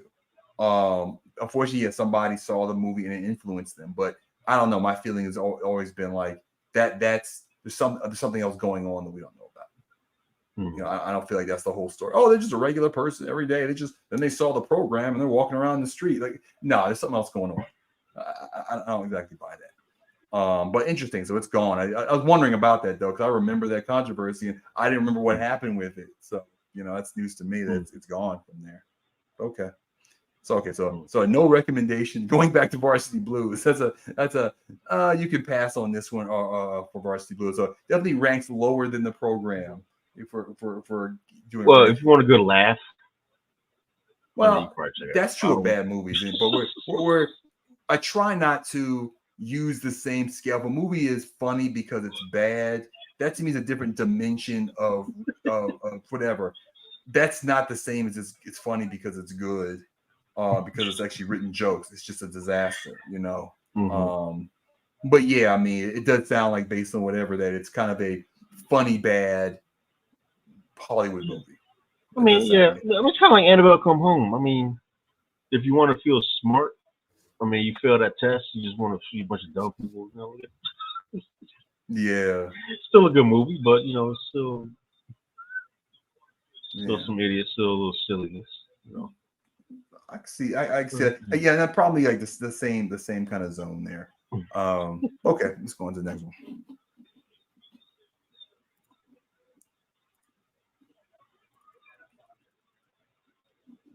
Friday Night Lights, and the tagline is "Hope Comes Alive." I don't know. That's the odd poster. I saw this movie myself. I thought it was good, but yeah, I don't like this poster very much. It's a little too muted for me in terms of color and like what's it about. It's just 3 people standing on a field. Anyway, this is Friday Night Lights. This is the 3rd football movie you watched this month, and I know it's directed by Peter Berg, who is probably in my top 15, maybe even top 10 list of directors. He's very good. This is one of his, I think, earlier movies. He's made a lot of stuff though, and even though I don't necessarily think all the movies he makes are the most true to the original facts of the story, he's a skilled filmmaker. And almost all his movies that he makes, I tend to like. I like to talk about like who the people in it were. Hold on a second. So this movie stars Billy Bob Thornton as the director, as the coach of the team. Derek Luke plays the star running back, and then there's some other people: Jay Hernandez, Lucas Black, Garrett Hedlund, and Tim McGraw, who I think is a country singer, are also in it. But obviously you recognize them. As it was directed by Peter Berg and was written by David Aaron Cohen and Peter Berg, who does do a lot of co-screenwriting on the movies that he directs. I tend to see him a lot of times either the only writer or he co-wrote it with somebody when he made most of his movies. So yeah, this is also go ahead. Oh, I'm sorry. Go ahead. I'm sorry. I was gonna say this is also about Texas football, correct? Yep. Yeah, because it's Friday nights. Mm-hmm. Friday night's the night that they play high school football. Saturday's college. Sunday's pro. So this is the third one. I think this one was the most on the side of realism in terms of your scale from the most Hollywood to the most real. Was I understanding you correctly there? Yeah. The program was kind of in the middle. Mm-hmm. Okay. Yeah, it's kind of the same theme of Varsity Blues, but it's more grounded in reality. Probably because it's more based on a true story. Of course, I say based on a true story. Not everything is, not spot on, of course. Yeah. But there's a little Hollywood thrown in there. But it's probably the most grounded in realism. Before I start, I do recommend the book. I did read the book. Okay. And it's a very good book, which is actually written by I forgot his name, but it's Peter Berg's cousin who wrote the book. Yes, and I believe the guy that wrote it, I think, also wrote a book about LeBron James' high school team. Yes, he did. He's a very good sports writer. Yeah. And a lot of stars came from this. The guys you mentioned, of course, Derek Luke did on a lot of good. I haven't seen him lately, but he does a lot. He's done a bunch of stuff. Yeah, he had kind of a moment in the aughts because this came out in 2002 or 2004, something like that. And he was on 2004. He was on a bunch of stuff like the next decade. Like now, you don't see him as much stuff anymore. His stars kind of dimmed a bit, but he definitely had a moment where he was in some AAA movies, and he definitely had a big run. I saw him in the show The Americans. He's a guest on that. But he had some other features after this. Definitely got him some roles. Actually, they bring up the TV show. I was trying to bring up the cast, but H.G. Bissinger. Bissinger is his name, the writer. Yeah. Some of the actors you mentioned went on to do some cool stuff. If I can pull it up. Some not Lucas Black, he did NCIS New Orleans. He was also in a Fast and Furious movie, Tokyo Drift. What's the guy's name who plays Magnum? Yeah, Jay Hernandez is Magnum PI. Oh, that's Magnum PI guy? Oh, wow. Yep. It's funny because that's 20 years later, man. Because he been grinding for like 20 years, man. He finally got Magnum PI. And what's his face? The guy who plays Billingsley, who's not on his list. I can't remember his name, but he was in Tron. He did the second Tron movie. And Tron Legacy? Yeah.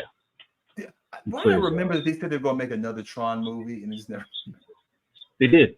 It's not out yet, but they're finished. See, they did make it, but I feel like it's been made for like 5 years. Yeah, I know, because there's a couple. Actually, Hassan Minhaj is in it. That's one of my favorite comedians. That's why I know. Hassan Minhaj, you said? Hassan Minhaj. Yeah, Hassan Minhaj. Yeah. Right. I know what you're talking about. He was the one that told some stories about his high school. Because he had a special called Prom King or some such on, and it turned out some of the stuff he said wasn't exactly true, and he had to apologize for it and stuff. Well, he basically set the record straight. He said he embellished to protect the people that he was talking about, basically. Yeah, but the problem is, though, he embellished it. The problem is he ended up kind of suggesting that the people that did do it, I'm talking the people found out, what I'm saying, they found out who he actually did go to prom with, and the stuff he said about them wasn't true or something. And so it was like, the problem was that the people went and found the true story and it didn't match what he said in his comedy special. And I understand, he said that he explained that, I changed the story on purpose, but people know it's public record who you go to prom with. So if you change what they did, you're just lying on people because that's a fact. He didn't say anybody's name. Well, the people who investigated were right-wing. The New Yorker is basically right-wing, if I'm getting the magazine right. And the thing is, New Yorker, we had that show. New Yorker is not right. New York is left-wing. Okay, go ahead. Well, I don't know, but because remember he did the show The Patriot, where he talked about a lot of powerful people. Oh yeah. No, he definitely did the political thing. Yeah. So they really got it out for him. Okay. Because he's calling out a lot of powerful. He calls out people on both sides. So I mean, he makes a lot of enemies. Certainly, he makes a lot of enemies. Yeah. So I'm kind of suspect about people who are investigating him. Yeah, I like him too. I like him too in general. I was just saying that it did seem like, I watched that special. I liked it a lot, and I was disappointed that he did embellish some things. He did modify some things, and it made it. It was just disappointing to me. But I mean, I hold no grudge or nothing. I want to see his new. He has a new special on I think Netflix. I want to see. He's a funny guy. We actually saw that show. He kind of explains what happens. Okay, yeah, I thought he explained. He actually released a video too. I wasn't sure if you were talking about a special or the video that he made about, like, pretty soon afterward, kind of defending himself. That he released, kind of not as part of a show, but just he said, "I want to say this." So he didn't wait until now to say anything. He said something back then too. To be fair to him. So, but anyway, so you were saying that Hasan Minhaj, he was in Friday Night Lights, or were you saying how is that connected to the? No, he's in the new Tron movie. Oh, he's in the new Tron movie. Okay, we went on a tangent. So I'm like, I was lost. Like, where was he on this tangent? Like, how did we talk about Hasan Minhaj, man? How did we get to that? Okay, I think he's like some big software developer or something. In the movie. So. Okay. But he's, because I think they showed a clip of the movie. He's doing like some Bill Gates thing or something. So, okay. Anyway, getting back to the back to Friday Night Lights. So, I do recommend reading the book, which is kind of funny because the guy, that real Billingsley, in the book, the author basically tells the truth, because this town is rather racist. They're racist as hell. This is 1988, and they're throwing around the N-word like it's people's name. And there was a lot of people that got upset because he was telling the truth. And one of the characters, Billings, I forgot his first name, but I saw the guy in real life, and I read about him, and they were asking him, like, because he used the N-word quite often, and they were asking him later on, like, how did you feel about it? Because he said I didn't mind that he told the truth, because he was kind of looking at himself like, a lot of the stuff I said, I meant, because like this first, like, one of the things that he said was when Boobie Miles, not giving away anything, but when he goes down for the injury. It's the first act. Yeah, usually if you got to talk about the first act of movies, that's the premise. So yeah, it's like that's kind of the inciting event of the movie is that Boobie gets hurt. In real life, he takes over as a tailback, but he fumbled. He can't hold on to the football. So the guy behind him takes over, and the guy becomes like an instant superstar. Like he's killing it. He was saying that the black players get treated better. They look past the stuff that they do, which is kind of a grain of truth in it. But he said it's the way he said it, because he was using the N-word and all this stuff. And it's like I stand by what I said. I just wish I could have chose a better way to say it. So I'm misunderstanding something. So in the book, they portray he was the second tailback, this Billsley character. He's he's a white like tailback. And so he gets in the game and he's fumbling and stuff. And in the book, they talk about how they actually went to the third running back and he's really good. In the movie, so what's different about the movie than the book as far as that storyline right there? Did they whitewash that he was as racist as he was? Is that what they took out? I mean, what's different about the movie? They took all of his racism out in the movie. I got you. Okay, that's what I was missing. Is what's different? I don't remember. I didn't see the movie in 20 years, so because I guess they wanted people to like him. So they took. You know what? Now it kind of they took all that out. He doesn't use it one time in the movie. Yeah. Because they want to make it feel sympathetic. Because they actually have a scene. Because Tim McGraw's his dad, and he's getting pissed off at him because he keeps fumbling. His dad was like this big superstar in high school. He didn't do much in college, but when he played for the same school, and like he's like this local legend. And like he's out there, he can't hold on to the football, and they make this. That's one of the big themes of the movie, that he actually abuses him because he can't hold on to the football. Which his dad didn't. He didn't actually do some things he did in the movie, but that's kind of Hollywoodized, but Sure. this is a big thing that like his dad was all over because he's like you can't hold on to the football. Yeah. In the book, in real life, oh, go ahead. I was gonna say, yeah, we'll go finish your thought though. Finish your thought. I mean, Because in the book he fumbles twice in the first game, so he's not starting. In the movie, well, because in real life, Chris Cormier didn't show up for spring training, which is a big thing. Oh, is that the third running back? Who is that? Chris Cormier. That's the third running back. Didn't come to training. That's what he was upset at because he didn't show up. He showed up to practice late and all this stuff. In the movie, they made Chris Cormier like a goofball, and like there's one scene where he loses his helmet, and like I don't know how you do that. I play for. I don't know how you lose your helmet, but he lost his helmet and like he's scared of getting hit and all this stuff. And like when he finally gets in the game, he's like again he's a superstar. He gets hit. But it's one of the things that they kind of changed in from reality to the film.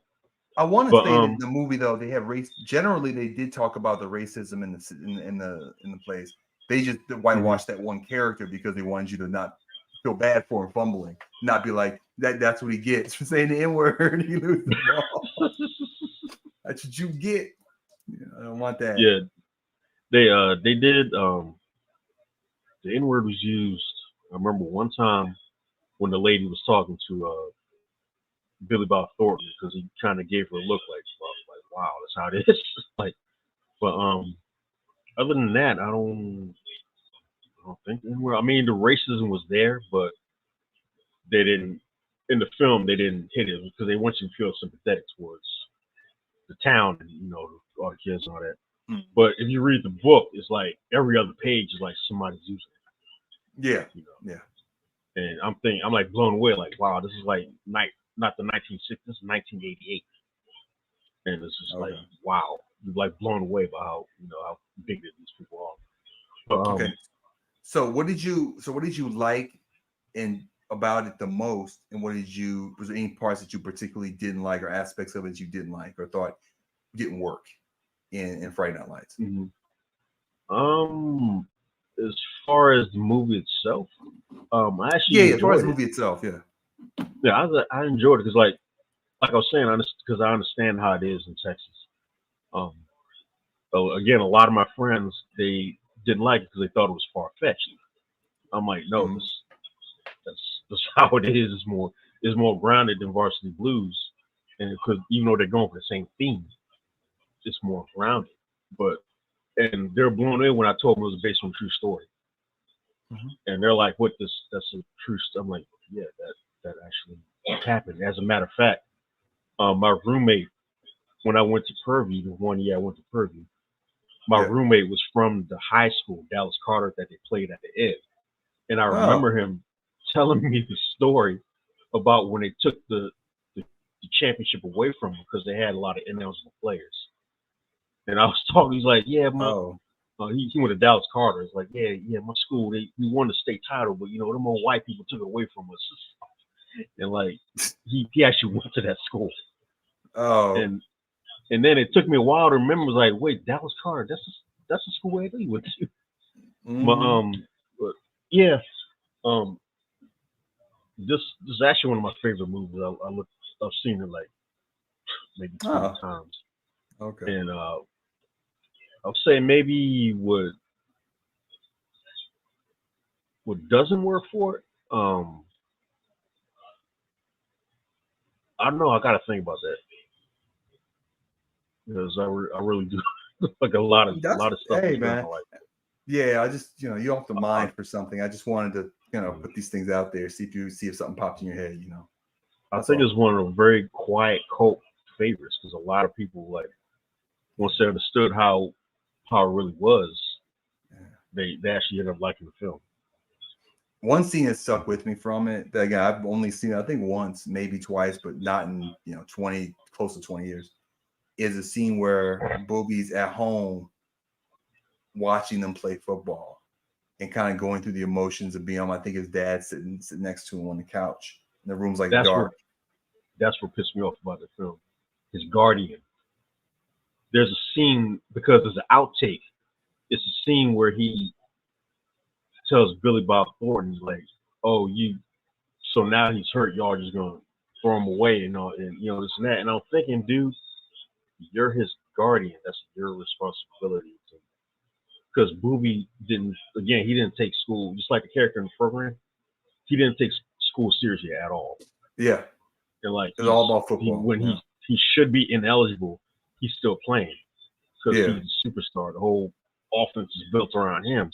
He gets hurt the first game, and then all of a sudden, it's like he has no future because he didn't take school seriously. And like all these schools that were coming after him, and like UCLA and Texas and all this stuff, they stopped calling him because he's hurt. And like he's like, okay, what do I do? What all football is the only thing I knew. And I'm thinking that scene with his uncle was like, they didn't really hit that in the movie. I'm like, dude, that's your responsibility to make sure that he's going to school and reading his books and doing his homework and all that stuff. You didn't do that. So why are you blaming Billy Bob or the coach or the town for, oh, you're throwing away? Like, no, you should have made sure, because it's football. You're gonna get hurt. Pretty much. It's a contact sport. Yeah, no one plays 100. Yeah. No one plays 100%. Even the best players will tell you that they were always hurt, like something was hurting or broken. Yeah. And like that, like I remember, like just they never really hit that in the movie. Okay. They never really addressed that. Okay. That, like, why don't you put some responsibility on him? Yeah. That's probably the only problem I'm having with it. Yeah, it took me a while because I remember that was a deleted scene. That's why I didn't. Okay. Yeah, sometimes there's not enough for everything. Because sometimes there'll be movies where you see one or two deleted scenes like that fixes the movie, or it addresses something that seemed unaddressed. And it's because a writer writes a movie, they tend to make everything fit together. Once you start deleting stuff out, it can leave noticeable gaps. And so themes that you would expect to see them do, address or deal with, they don't do. And it's because running length or something. There can be politics about how long a movie's running, or scenes connecting well enough to editors, and different producers can get involved in such things. So, stuff like that can happen. And sometimes it can ruin movies. Other times it's minimal consequence to it. Sometimes it makes movies better. And there was this movie, remember the comedy with Vince Vaughn, Couples Retreat? I have a copy of that movie, like from Blockbuster. I bought it on sale, like $4 or something. I think it's around here.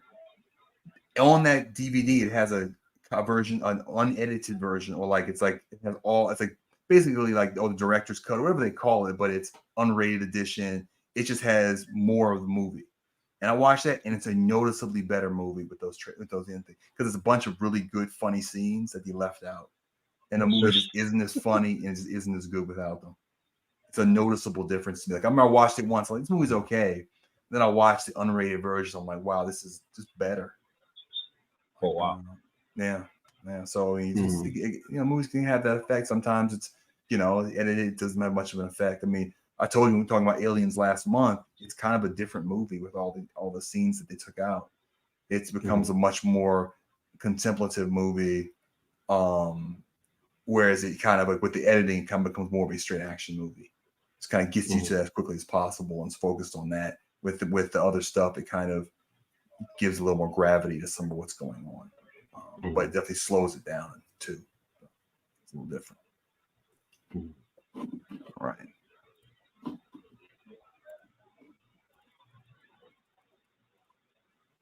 Panic Room. The first question is that supposed to be Forrest Whitaker in the background? I don't know. It's a good question. That's a good question. I'm gonna go to the side. I'm gonna try to look around this pole. Your head was right where the pole was. Let me fix this. I'll do the intro in a sec. I just want to fix it. I want to fix that. That was bugging me. So your head was like right behind the monitor. I couldn't see you. So here we have Panic Room, a 2002 movie starring Jodie Foster and directed by definitely one of my top 10 directors, David Fincher. I have a copy of this. You watched it actually a month and a half ago. I have a copy of it, and I kept on planning to watch it. And first of all, I couldn't find it for a while. I just found it like a few days ago because it was like a really thin special version of it or something that I had actually never opened. I bought it back. I was just buying movies every week. I'd go to Best Buy and just buy movies. But I didn't get a chance to watch it. I was like, okay, it's going to fade from your memory if we don't go ahead and talk about it. So, Panic Room, I remember enjoying it. It's starring Jodie Foster, who's generally good. I think Forrest Whitaker is in it, and David Fincher directs. You had a chance to watch it a month and a half ago. Watching it that time, what was your previous recollection of how good it was, and how was it on kind of rewatching it most recently? Oh, I love this movie. I remember seeing it in theaters, and actually, the funny thing is, I got a copy of this movie too. I didn't look at I think it was I got it on DVD. I never looked at it, but I got it on I bought it on digital a couple months ago, and I actually looked at it. Mm-hmm. And I remember being as good as the first when I first saw it. I remember seeing it in the theater. Mm-hmm. Only thing about the ending, I think the ending could have been a little bit better. Could have been filmed a little bit better, but I see. that's Okay. just an oversight. I think there's a couple of surprises that that worked. Okay. Of course, I like. Don't tell me, because I've forgotten all of them, so don't tell me what they are, because I've forgotten them now. Oh, really? Yeah, I'll say it. I didn't hear what you just said, but you don't tell me. You don't remember? When I watched it again the first time, and dude, it came out in 2002. I don't think I've watched it since it came out. That's 22 years ago, man. I'm not even sure. It came out like a couple years after Varsity Blues. So oh wow, my phone is ringing. That's not good. Let me turn the thing off on that. Alrighty. But no, I don't remember. The only thing I remember, I was about to say this, the only thing I remember about this movie is the beginning of the movie, the way it like follows like an electrical wire, like through like the building. I remember that. And I remember watching it in the theater. Seeing it. I thought it was really cool. That's all I remember about it. So don't tell me about the twists and turns, because I am going to watch it again and I have no recollection of it. So all I remember Forrest Whitaker's in it. And I do know that there's some stuff about the people that are breaking into the house and why they're doing it. There's reasons for this. It's not just random people. But I remember, who was the other actor? Jared Leto plays one of the other guys. That was like one of his first roles. Like when I saw him in that movie, I don't think he'd been in anything that I'd seen before. And he definitely gave an impression. Yeah. I didn't know he was a musician. Well, I know Jared Leto was a musician. I still didn't know he was a musician. Yeah, he's 30 Seconds from Mars. That's his band. There's a whole thing. Okay, here's the thing, man. There's a whole documentary about Jared Leto and his weird band that he's in, and like the people that follow his band around and all this stuff. There's a whole thing about that. I forgot about that. Yeah, there's this whole thing about Jared Leto and stuff he's into and just some weirdness around him and stuff. So there's a whole I think I watched some special about it. I don't remember much about it anymore, but yeah, there's a whole thing about him and his band. And there are people that follow them around and stuff. They actually did one of my favorite videos is from his band. God, I forgot the name of the song, but the bass is like The Shining, and it's like the video is based on like everything in that film. Okay, that's pretty cool. I don't think it was the same hotel, but it's like the hotel that Hitman is like almost looks like the place they were The Shining was filmed at. Yeah, the Shining Hotel. Yeah. Okay. But yeah, so what makes you like it so much? What about it? Is it like the acting, the plot? Like, what about it you like so much? The writing, it just makes sense. Okay. God, memory, man. Kristen Stewart. The funny thing is, when I first saw it, I thought Kristen Stewart was a boy. I'm like, wait, that's a girl. But yeah, because that's a trip. I didn't realize that Kristen Stewart is the same one from Twilight and stuff is in this movie. I didn't know that. I never knew that because in this Kristen Stewart looks totally different. And by the time she's in that stuff, she's like looks like a woman. Like she's in, I think she's in I think, but yeah, she looks totally different in the Twilight movie. So I never made that connection between her and this playing Jodie Foster's daughter and you know, Twilight. I thought that was her big break was Twilight. I didn't know she was in that. That's wild. Because I saw that name right here. I'm looking at the Wikipedia page. I'm like, Kristen Stewart. Is that what I think it is? Yeah, it's Twilight. Okay. Oh, and just to tell you, so the screenwriter for this movie was David Coeb, who actually co-screen wrote The Paper, the movie I reviewed last month with that Michael Keaton. And he's written like 30 screenplays or something that have been made into movies, which means he's probably written hundreds. But he's written like 30 that have been made into movies. His resume runs from like the late 80s to like yesterday. I think he's also one of those guys that's also a screenwriter and a producer. Although I think he started more as a writer and kind of moved into producing as he was in Hollywood for a long time. But yeah, he wrote the screenplay for Carlito's Way. He wrote the screenplay for Toy Soldiers. He co-wrote the screenplay for the first Mission Impossible movie with Robert Towne and Steven Zaillian. He co-wrote Snake Eyes with Brian De Palma, that crazy movie with Nicolas Cage. Oh. Yeah. Okay. Yeah. He wrote and directed Stir of Echoes. So yeah, man, this is one of those people that's been doing everything. And I think unfortunately, he also co-wrote Indiana Jones and the Kingdom of the Crystal Skull with George Lucas. So not all hits. They're not all hits. They're not all hits, although I think that's more his fault than other guys. And apparently he also wrote the screenplay for the new Jurassic World movie. The Jurassic World Rebirth. Oh. Which I hope they just retcon the whole last trilogy. Can they do that? Because the first one was okay, but man, that thing went off the rails, dude. That was like Jurassic World was like, okay, this is the same as Park, but that's fine. And then it went to the second one, and then it went into the drink there. So it just that was a little disappointing. Especially after the third one. Then they're like, okay, because really, they're like, okay, Jurassic Park is back, and then it's like, look.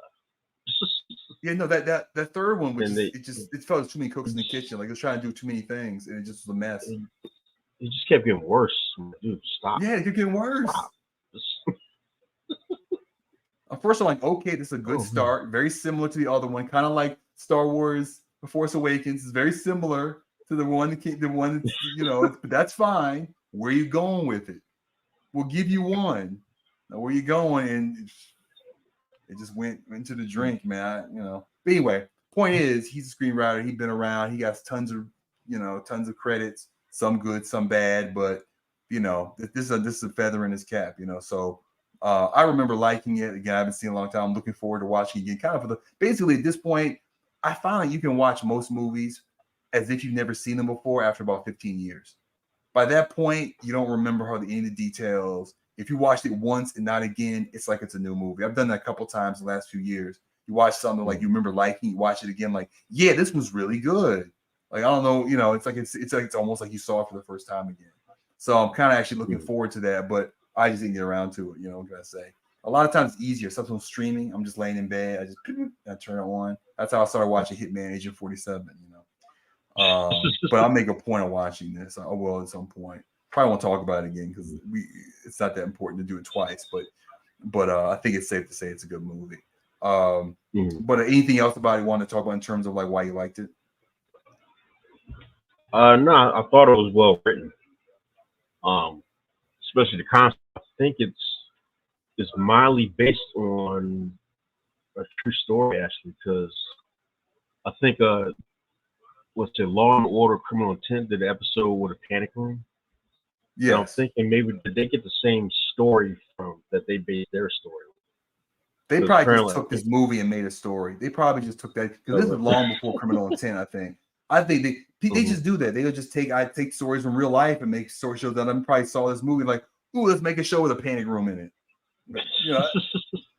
They can just do it. It's too generic. What are you gonna say? No, we already made the panic room movie. You can't make any movie shows about people trapped in panic rooms for the rest of for 75 years. They're not gonna do that. You can do it. People still take from other people all the time, man. As long as you change characters and stuff, you can do it. So that's probably just took it. Or they had the same idea, or it might have been in the back of their mind. He took it by accident. That happens too. You know, you get much different things. But I thought it was well written. There's a reason for everything that happens.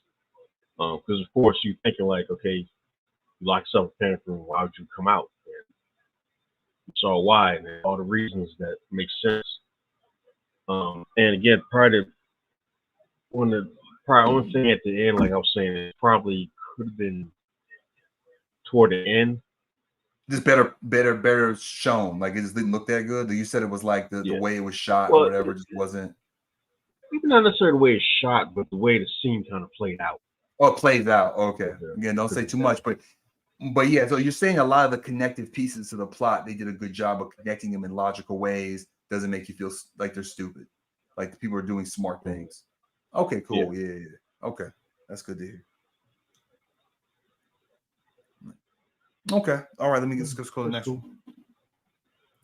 Let's see. Now, this isn't really a full review unless you did go back and watch the whole thing. But I'm just putting it here as a wrap up. We're just about done with all our movies of the month. But you mentioned you started watching it. I actually started watching it too. I just watched like one scene and stopped because I just didn't feel like watching the rest of that moment and then forgot about it.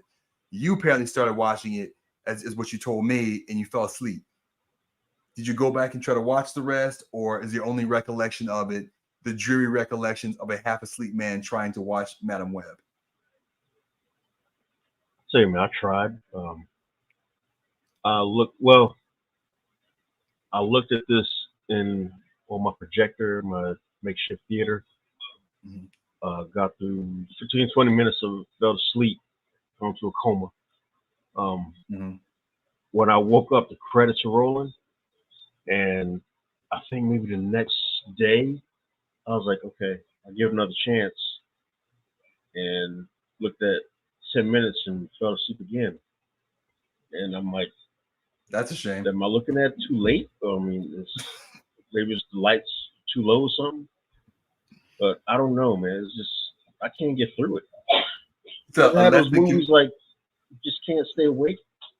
So you're saying the first act isn't particularly compelling. It's not pulling you in. I guess not. I don't know. Maybe I'm asleep. Maybe I should try to wake up and look at it in the morning or something. Yeah, try to watch this one. Yeah, if you watch it, I'll watch it. I got some sleep. Yeah, if you actually make it through there, I'll watch it too. Cause I'm meaning to watch it. It was on like Netflix or something. I was like, I'll watch it. It's kind of like Hannibal. You know, we were talking about Hannibal a couple months ago. Yeah, I can't stay awake with that movie. I remember the movie being boring too. I can't say I remember too much about it, but I remember being kind of boring. And I love Silence of the Lambs. And at that point, I saw Hannibal. I believe I was working at the movie theater, so I saw it for free. Yeah, I think that sounds right. It's like 2001 or something, or 1990. And I was like, I never, at that point, I never walked out on a movie before. Yeah. Was it that or X vs. 7? X vs. 7 was horrible. I remember walking out on that. Was it before Hannibal? I think Hannibal was the first movie I walked out. That I kind of want to watch just because of how bad it is. Like, but yeah, it's just one of those movies now. I mean, I can give another chance, but I can't guarantee anything. But I'll try. I don't know. Okay. All right. So we reached a new section. So we've reached new. How do I say this? We reached the coming soon section of the podcast. We'll talk about movies that are coming out in November, and whether or not we are interested in going to see them. So the first one here is Gladiator II. It is once again directed by Ridley Scott. A few characters from the first Gladiator return. I hate kind of talking about it. If you haven't seen the first Gladiator, please turn off now, because even really talking at all about Gladiator 2 can kind of happenstancely tell you what happens in Gladiator. So go away, go watch Gladiator. It's a great movie. But anyway, Gladiator 2, it's also directed by Ridley Scott. He's come back. A few characters do return, so it takes place relatively soon after the first Gladiator because there are returning characters from the first Gladiator. But it seems like the main characters are like Pedro Pascal and Denzel Washington and who's this other actor here? And this guy named Paul Mescal. I think he's actually plays the protagonist. And I mean, it certainly looks well directed in the trailers. I don't know. Ridley Scott can't make a movie that looks bad. But I looked at the credits, and the screenwriter is a guy named David Scarpa.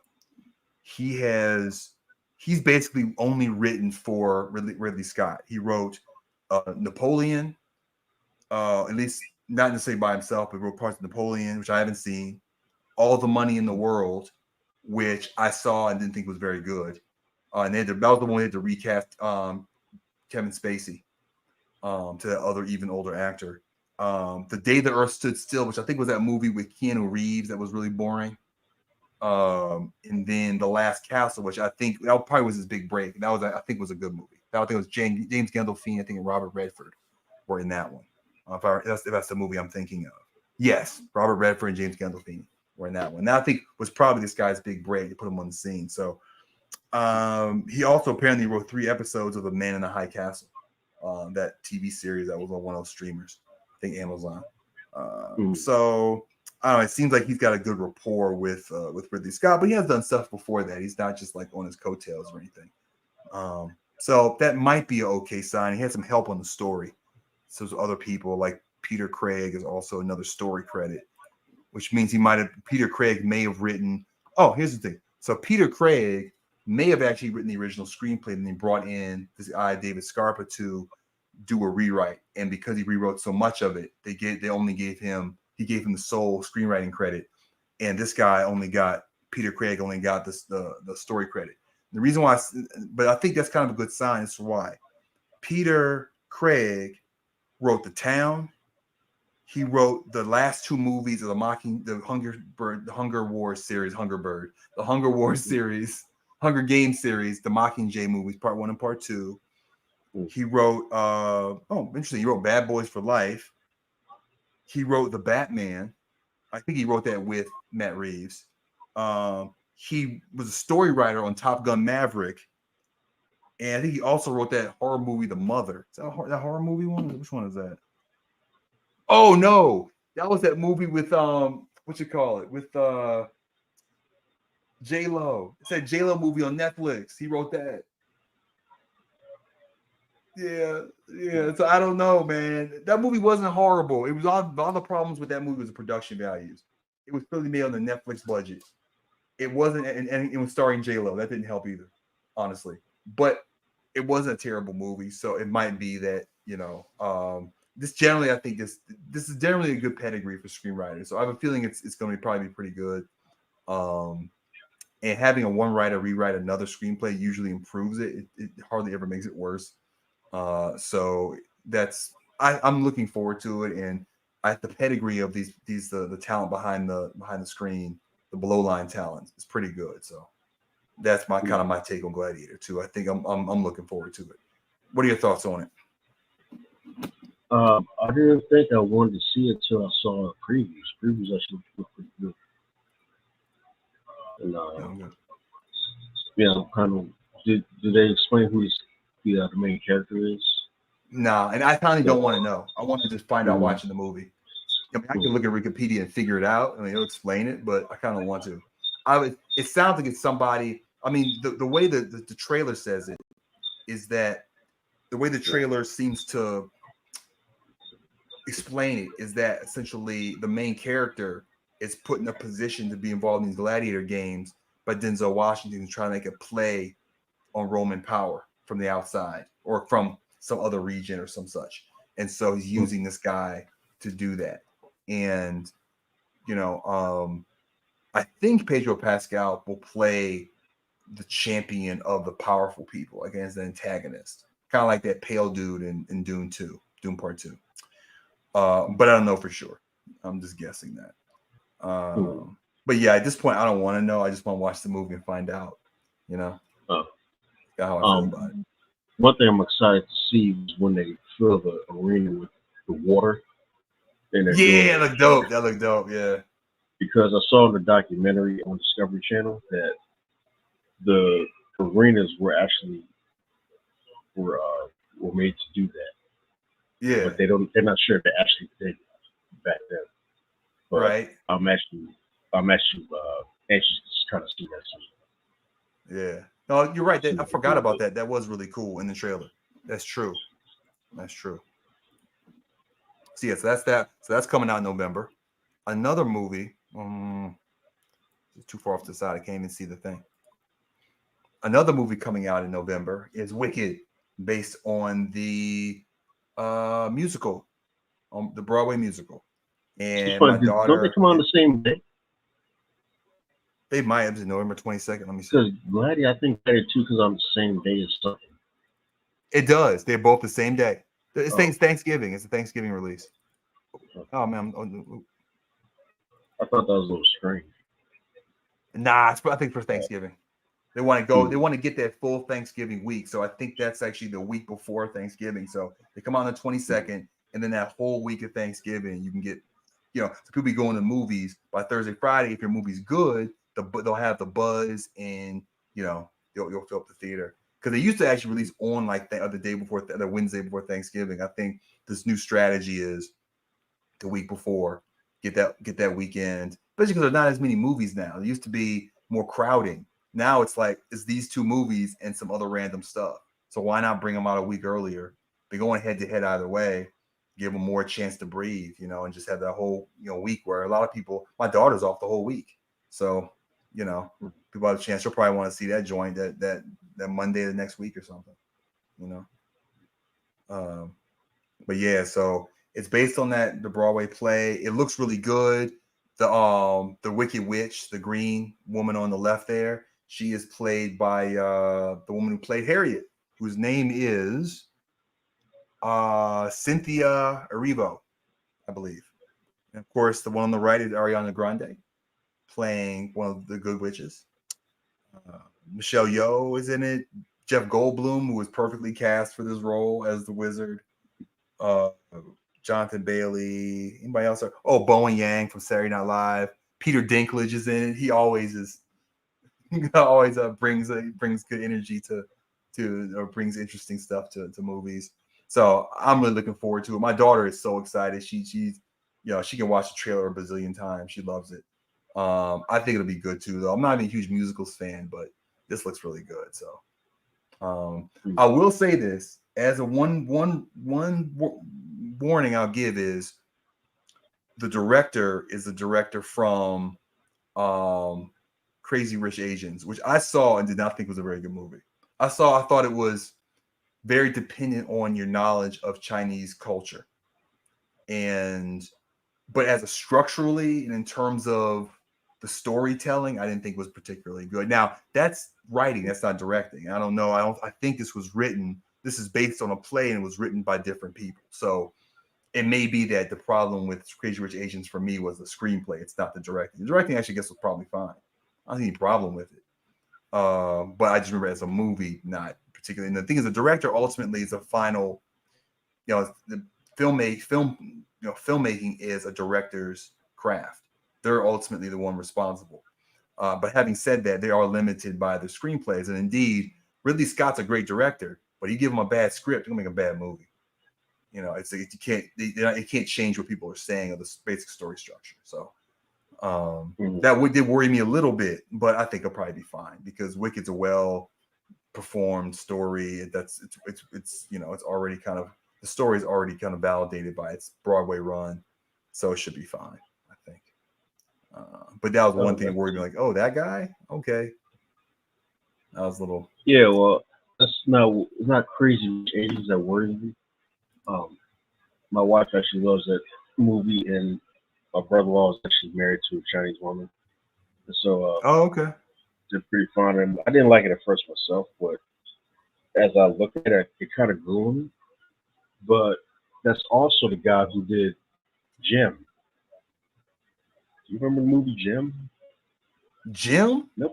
Nobody does. You remember Jim and the Holograms, the cartoon back in the day? Yes. You remember there was a movie that was made that was based on that? That guy directed that. He directed. You know what? I'm looking at his credits for movies actually are pretty bad. Look at this. Step Up 2, The Streets. Step Up 3D. G.I. Joe Retaliation. Jim and the Holograms.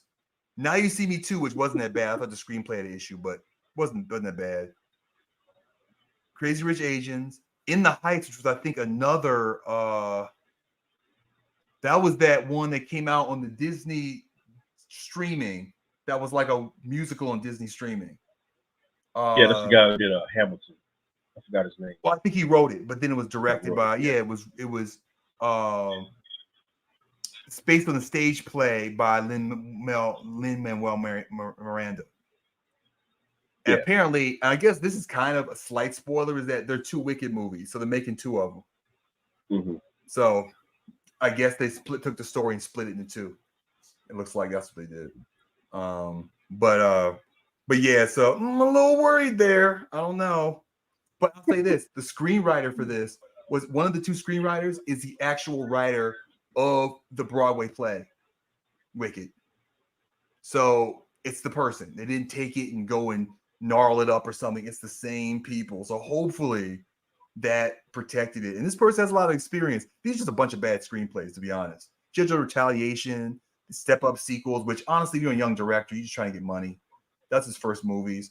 Most of these are just bad screenplays. And Now You See Me Too actually was directed pretty good.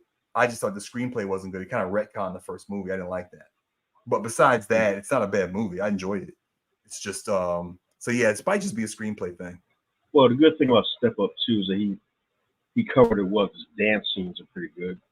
The movie is like kind of blah, but dance sequence is pretty good. So if he's doing a musical, it might. Yeah.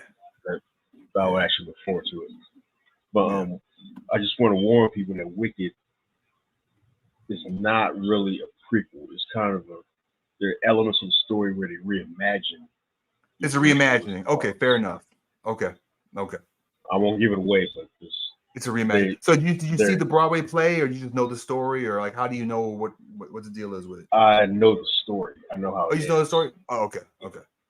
He also was involved with the Justin Bieber Never Say Never documentary, as well as in Justin Bieber's Believe. So it might have been a producer though. I think might have been a producer. Or it's not clear. It's just a documentary film on the Wikipedia page. I don't know if they directed it or if he just made it or produced it. And he has producer credits too for some of these. So that's kind of confusing. He also produced Step Up Year of the Dance, which came out in 2019. As recently as 2019. They still making the fourth, I guess, sequel Step Up movie. I don't know. That would be the fifth. Well, I remember Step Up 4. Was there one called? No, they do 5. Yeah, they did do a fifth. Yeah, I remember that one. Okay. That makes so sense. This one sounds like number 6. Maybe it's the 6th one. I don't know. It's been around for a long time, man. They went up to 5. Okay. I know Moose came back for. He made I remember Moose. You're right. You're a cameo in the 4th one, but he was in the 5th one.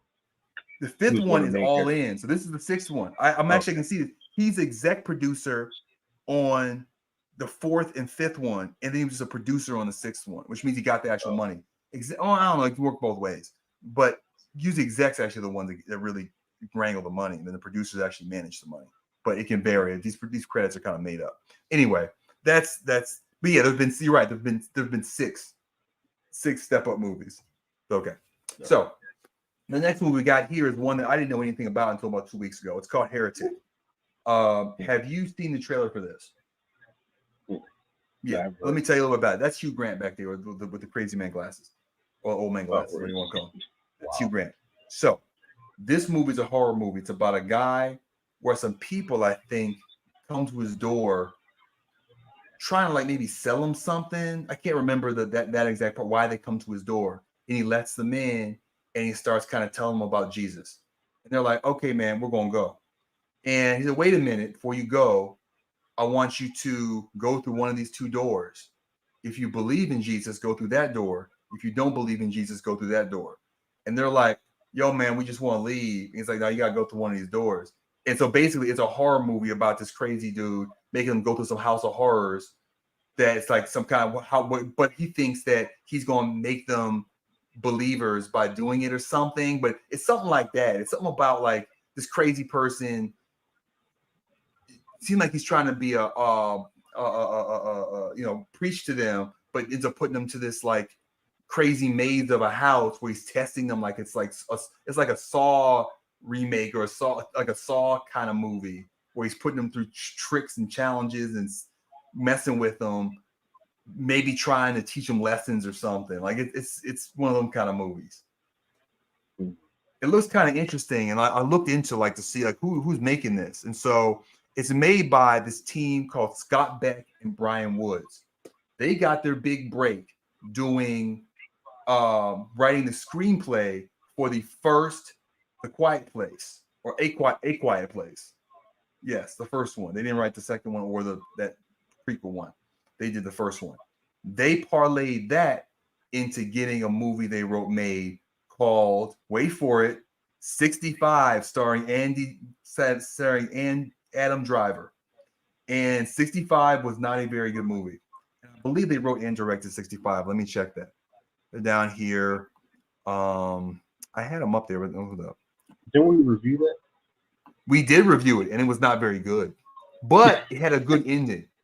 It was most of the way through, because one of those movies where, so the thing about 65 was they had these, he's like supposed to be carrying this girl. He's carrying all these people like in some transit ship or something, and it crashes, and almost everybody dies except this little girl. And so he's trying to keep this little girl alive, but she doesn't speak the same language as him.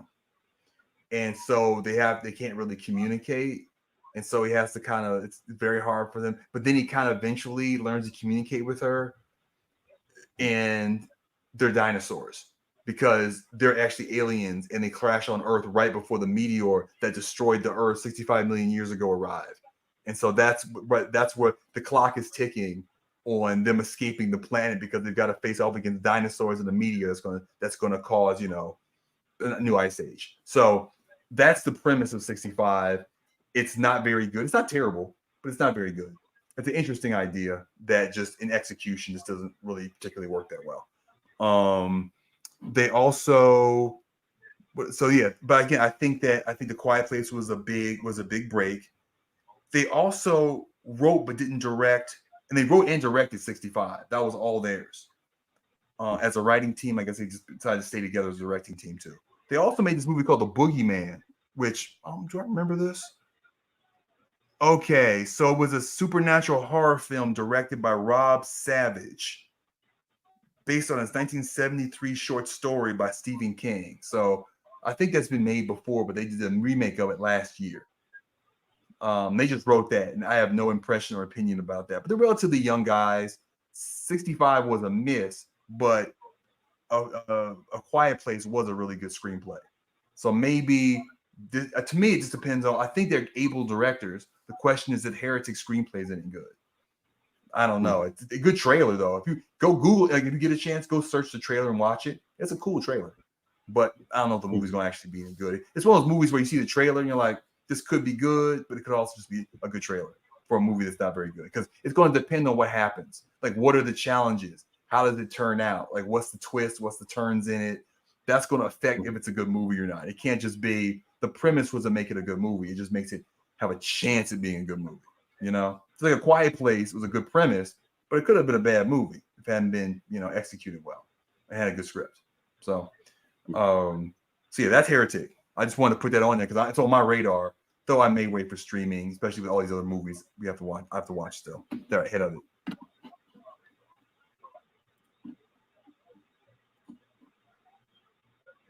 Another movie my daughter is patiently waiting for, Moana 2. It's funny because she doesn't remember the first one that well, but she remembers liking it a lot, and she's really looking forward to this. And she's looking forward to the remake, live-action remake starring the actual Rock and whoever the person playing Moana is, I don't remember. I think I know who they is. We're filming it right now, but I don't remember the name. But she loves Moana.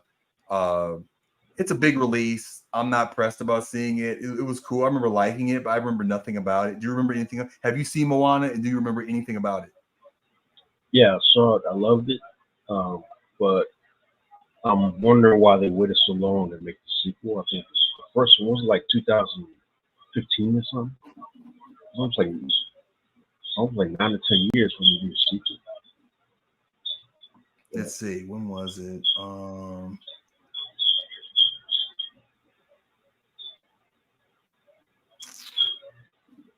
Where's the original? It should tell me what the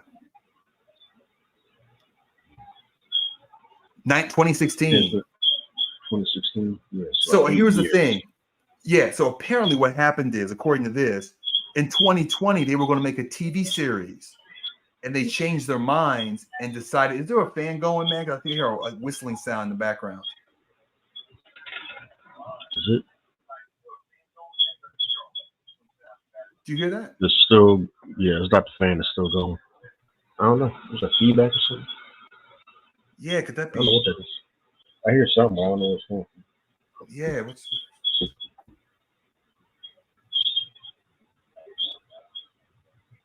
And that's strange because I don't even hear the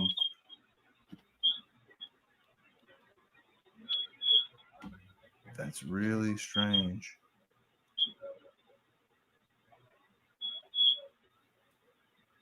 Huh. Do this. That's okay. Well, we're getting close to the end here, but that is really weird that we got that back. That it does seem like you gotta turn this down some.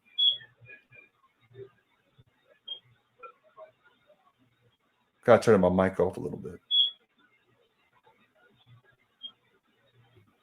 No, it's not doing it. I don't know. That's I'm trying to think of anything it could be causing this. I don't know. Anyway, we're almost done here. So anyway, it's Moana. So how much I mean, I know you've seen it before, but how much are you looking forward to seeing Moana 2? I want to see it. I'm not too enthusiastic about it. I mean, I'm not really a big animated guy. You know, I love a lot of animated movies. The only animated sequel I am excited about was oh my god, I can't remember nothing. The one with the bunny rabbit's the cop and like Zootopia. They're making a sequel to that too. Yeah, Zootopia. Yeah. I actually do want to see that. But Moana 2, I don't know. I'm not overly excited about it. I do want to see it, but I'm not. I don't think I'll be, climbing over people to get to here and see it. Yeah, I'll probably see it because my daughter wants to, but I could probably wait a few years to watch it based and see how people think of it. Let me ask you this. Back to the whistling sound. Is your wife in the room with the podcast on her phone? Because she makes sure the audio is turned all the way off. Yeah. Is the audio all the way off on it? Yeah. Yeah, I think she has it all the way down. Okay. Yeah, I turned mine off. Yeah, the audio is off. Yeah. What is going on? That is weird. That's weird. I don't know where that's from. Okay. Yeah, because it wasn't happening at first, like earlier on, I think. That's strange. Okay, anyway. All right.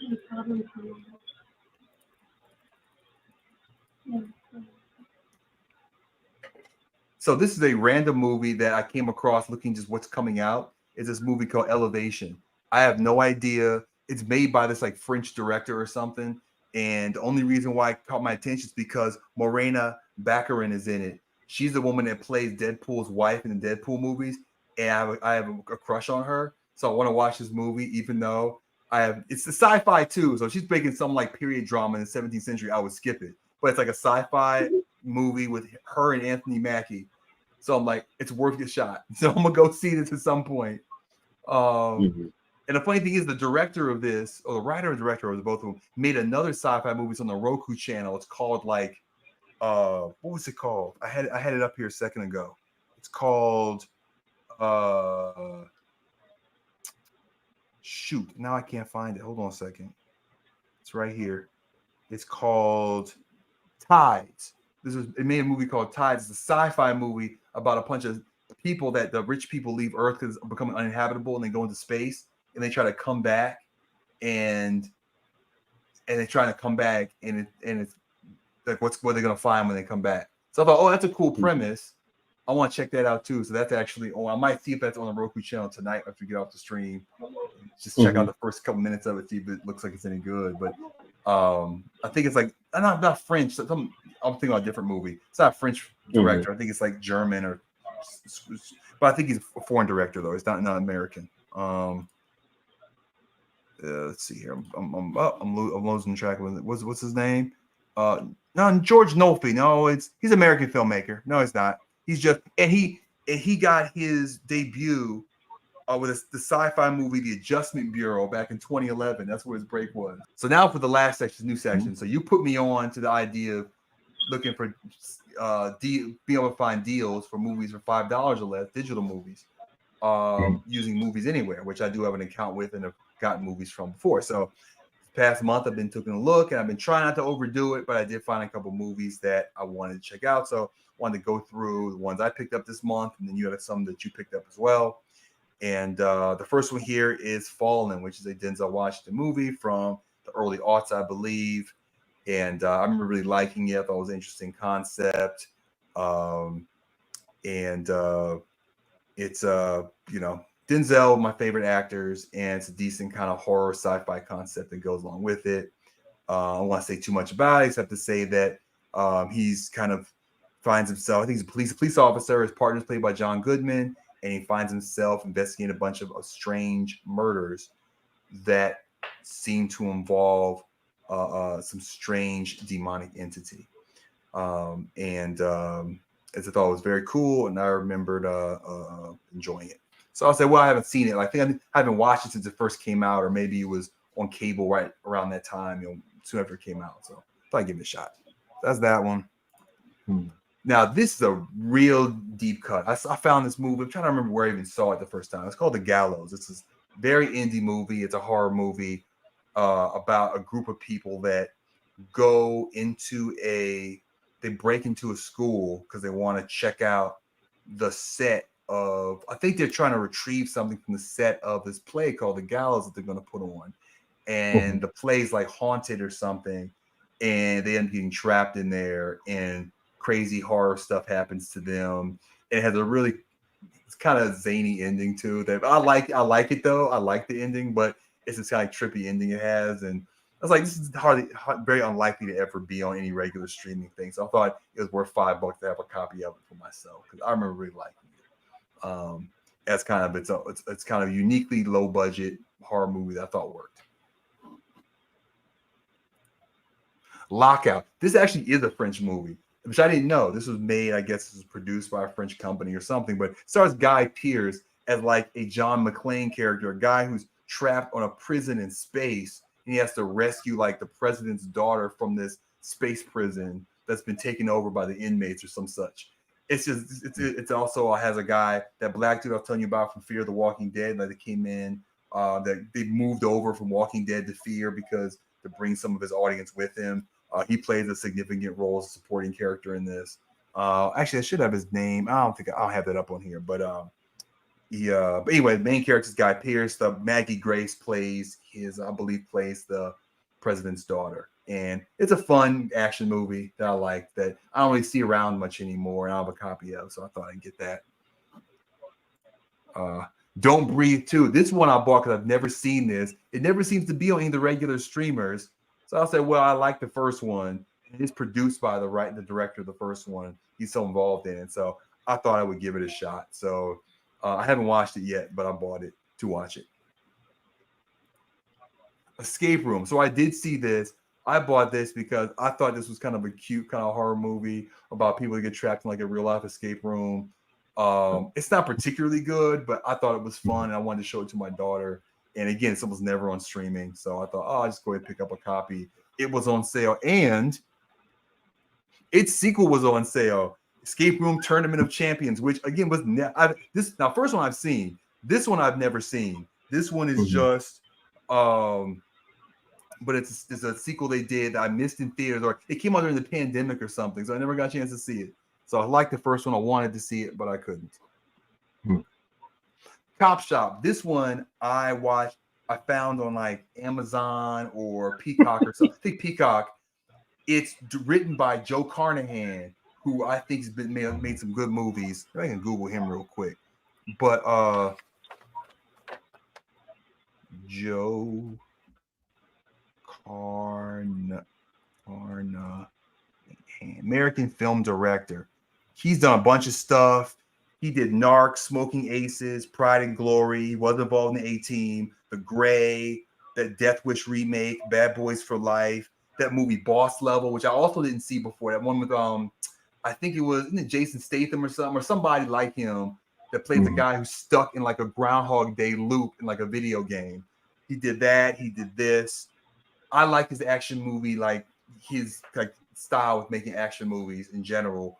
So I checked it out, and it's really good. Like I think it's better than the A-Team, for example. Like I like the A-Team, but I think it's better than that. It's a very good action movie starring Gerard Butler and who's the other person now? Gerard Butler and that guy. That's the guy actually stars in Boss. The guy that stars in Boss Level. This dude here, the one in the upper left-hand corner.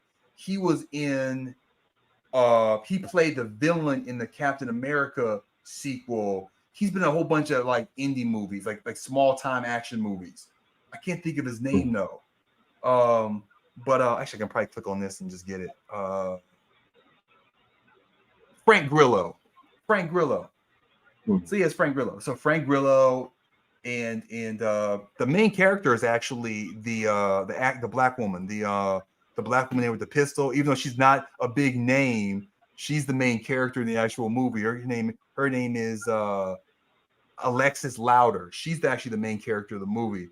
But Gerard Butler is one of the primary there are several antagonists in the place. One of them is him. Another one is Frank Grillo. So it's a fun movie. I really liked it, and I look forward to watching it again. I only seen it once so far, but I was really pleasantly surprised. I was like, oh, I'll just try this out. I'm late at night, I'm just saw it on Peacock and started watching it. I'm like, this is a really good movie.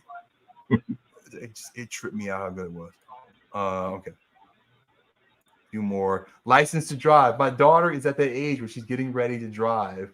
I liked this movie when it came out. I haven't seen it in like 30 years, but I liked it when it came out. I watched it. Had James Avery from The Fresh Prince of Bel-Air plays a driving instructor. So it's worth it just to watch that scene. I remember that scene just for that. But I remember liking this movie, and I want to show it to my daughter. So I got that. Street Kings. This is David Ayer wrote and directed this. He was involved with Training. I think he wrote the screenplay with Training Day. And he's been done some other stuff. He did that movie Jake Gyllenhaal about LA cops, beat cops and in LA, called like the End of Watch. So I think he's a talented guy. I've seen it. I liked it. So I wouldn't mind watching it. I haven't seen it in a long time, and I never see it on streaming again. It's one of those things I've never seen to see on streaming. On the right, it's funny if you look on the right in the title, Street Kings. There are two faces pointing out each side of it. The one on the left, that's Common, and the one on the right, that's Jayceon Taylor. That's the Game. They're both in the movie. It's like the Game and Common are both in the movie. Common plays another cop. Jayceon plays, I think, a gangster. The Game plays a gangster. And here's the last one. Ready or Not. So this movie was made by this troupe of like movie makers. What's the name? I did not have this one queued up for me. Hold on. But these are the guys that did Scream 5 and Scream 6. They're this not that movie. What? Oh, yeah, 2019 movie. Here it is. They're directed by Matt Bellini Olpin and Tyler Gillett. But they're a troupe. They call themselves Radio Silence. That's what they call themselves. There's a group called Radio Silence. Remember the filmmaking collective, and they've done these guys have done several movies. They did VHS. They did some parts of VHS, which I've never seen, but they were involved in that. but they did the Scream ones and they did this. And I liked their stuff a lot. And I think my daughter would like this movie, Ready or Not. It's kind of a fun, it's a horror kind of comedy a little bit. It's good stuff. Have you seen Ready or Not? I saw the preview. Yeah, it's a fun movie. It's just like the preview. It's fun. And I think, is that Margot? No, that's Samara Weaving. That's not Margot. What you call it? This guy left look like Robin Hood. Yes, he's not. It's funny. He does look like Robin Hood, but no, it's just. But anyway, they're they did Scream 5 and 6, and some other stuff. But yeah, I think they're talented guys. So, and I've seen it and I liked it. So I'm going to pick it up. All right, now you've got a couple that you saw too. So the first one here is American Beauty. You want to just talk about like what led you to picking this up? Well, it was I was on Voodoo Fandango, and sometimes they got these deals that about like all the movies that are not on sale. Sometimes you get they put it in a package like they're celebrating their 25th anniversary. Yeah. And all these films came out in 1999. Yeah, I realized that as I was looking at it. Yeah, 25. It makes sense. And American Beauty is one of them, and it was 4 movies for $20. Okay. And they have like a big group of movies, and you can choose like any 4 that you want. How many movies were there? Like, how many were there? Oh, like I don't know. I want to say like 30. Like 30? Oh, okay. I was just curious like what the number was. I was just wondering how much it was. Okay. Yeah, they got a bunch of movies that are not on sale at the time, but if you buy them as a group, you can get them for like $5 a piece. And American Beauty is, I picked up 4 of them. American Beauty is one of the 4 that I picked up. And what made you pick this one up? What made you pick American Beauty up? I remember it was a great movie, and I had to look at it for a class. Oh, okay. I was at Montgomery College. I think it was like a director's class or something. But anyway, we had to watch this film and review it. Okay. And I remember liking it a lot. It was very good. Kevin Spacey's really good in it. I know he had his big trouble, but he's pretty good. I like Annette Bening a lot. But it's just that that middle class, one of the middle class films that everything's not as quite as happy as they appear. Yeah. Well, it's definitely one of the themes of it. Yeah. Mm-hmm. Another one was Varsity Blues.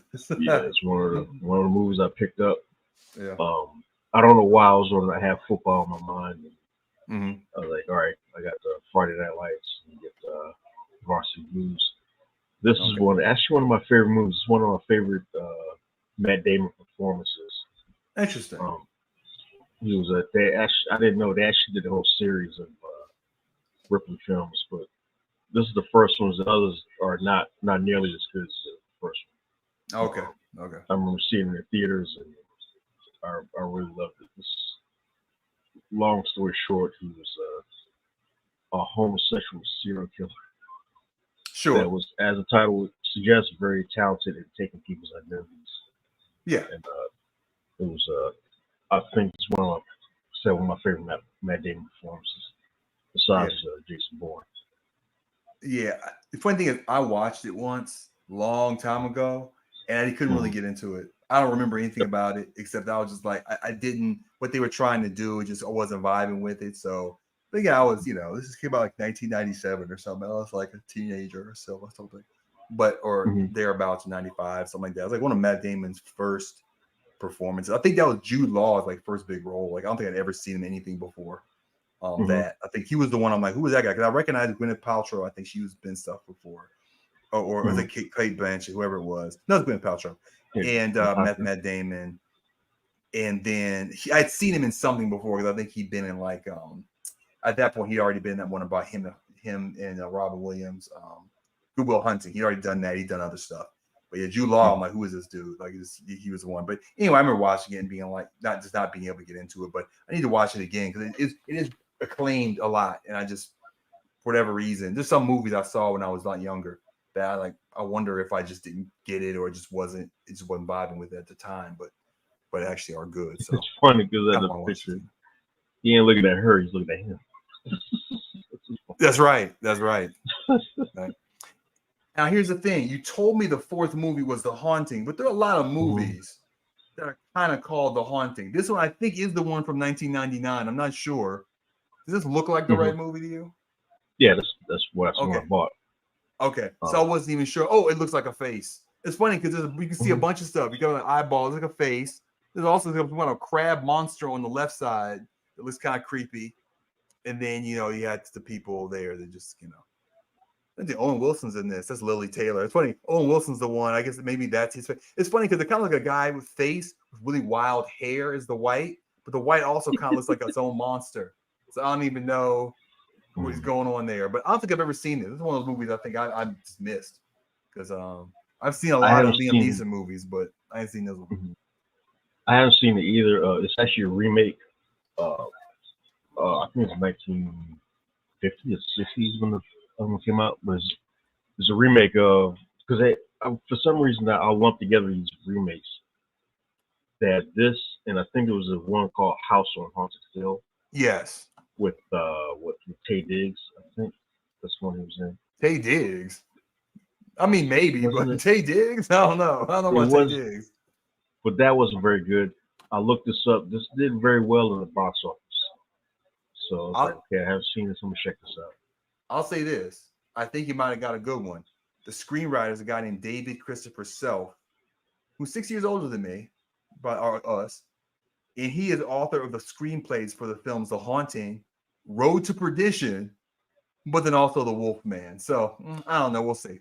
The Wolfman. Which Wolfman? This is the Wolfman. This is the Wolfman one though, with Benicio del Toro and Anthony Hopkins, not the Wolfman from 2018 or that last one. This is the one from like 2010, which I never saw. I don't know if that one's any good or not. And the director is Jan de Bont. Yeah, who did Speed and yeah. So that's a good sign. And I think Jan de Bont was the cinematographer for Die Hard. Isn't that right? Or am I the other person?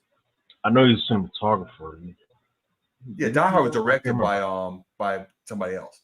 So it only could have been the cinematographer. It couldn't have been the director because the director was the person that did 3. They did 1 and they did 3 for Die Hard. Was it John McTiernan? John McTiernan. That's right. John McTiernan. That's right. I know he did a lot of good movies. Yeah, he did. John McTiernan did. He was like that big 80s, 90s action director.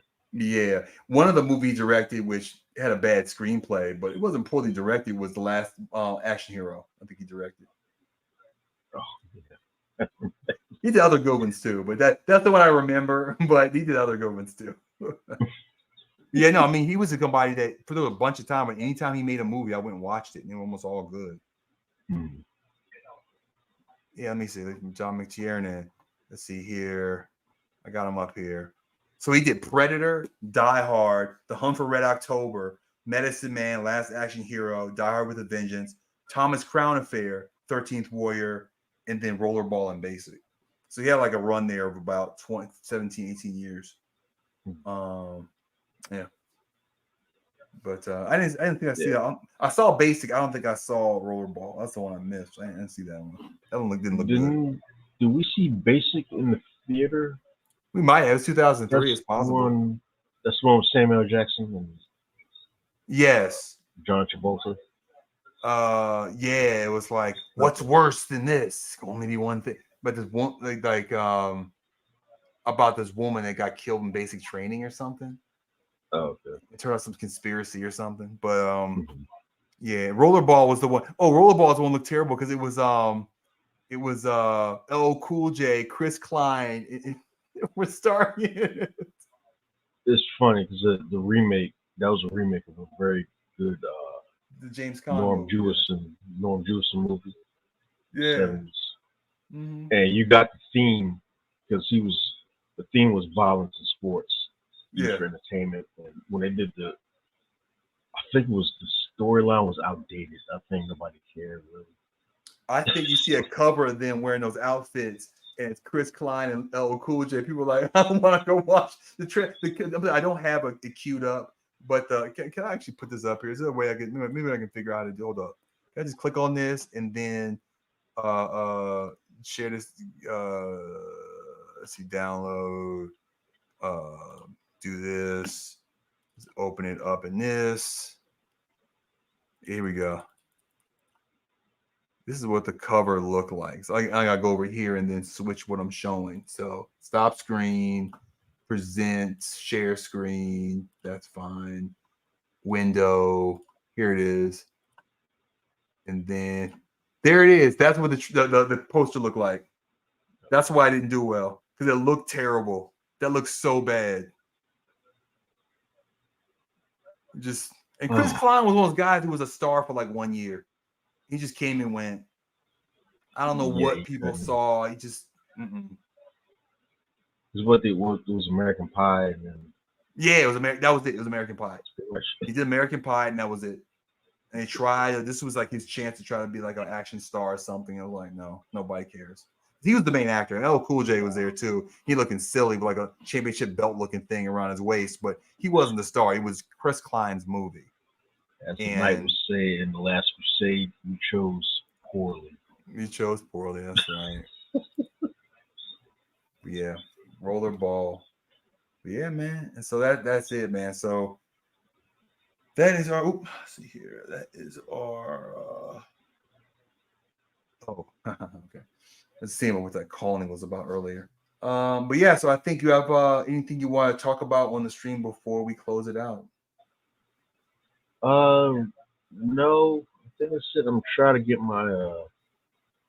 my show going up when I'm doing the interviews. Pretty soon, I just got through with the Utopia Film Festival here at Greenbelt. We have some pretty good stuff that I want to shine the light on. Okay. So I might be interviewing those filmmakers, just to put it out there. But I put your link to your Facebook page in the description. For the cold popcorn. I couldn't find Instagram, man. I tried to look for it. I couldn't find it. Oh, okay. Yeah, I got to put more because I had some family stuff that I couldn't update it. But sure, I think you just send me the information because it's hard to find stuff on Instagram, man. If you just gotta send it to me, man, I can't. I just search and it's like you don't have the name right, you can't find anything. It's not really made for search. And of course, I have my link down. This for me. I have my link to my newsletter, which I'm trying to build a mailing list of people I can let them know when I'm doing new videos and stuff. I'm trying to building that, slowly over time, just so I have an audience I can send stuff to. I don't have to worry about losing them for channels and this, that, and the other. Because it seems like a good idea for super fans. People that really like my material. So that's the link below as well. So if there's nothing else, then we can sign off for this evening. Thanks for watching Only the Real Movie Podcast. And for Mike and Lawrence, we're signing out. Peace. Have a good evening. Till next month. Till next month.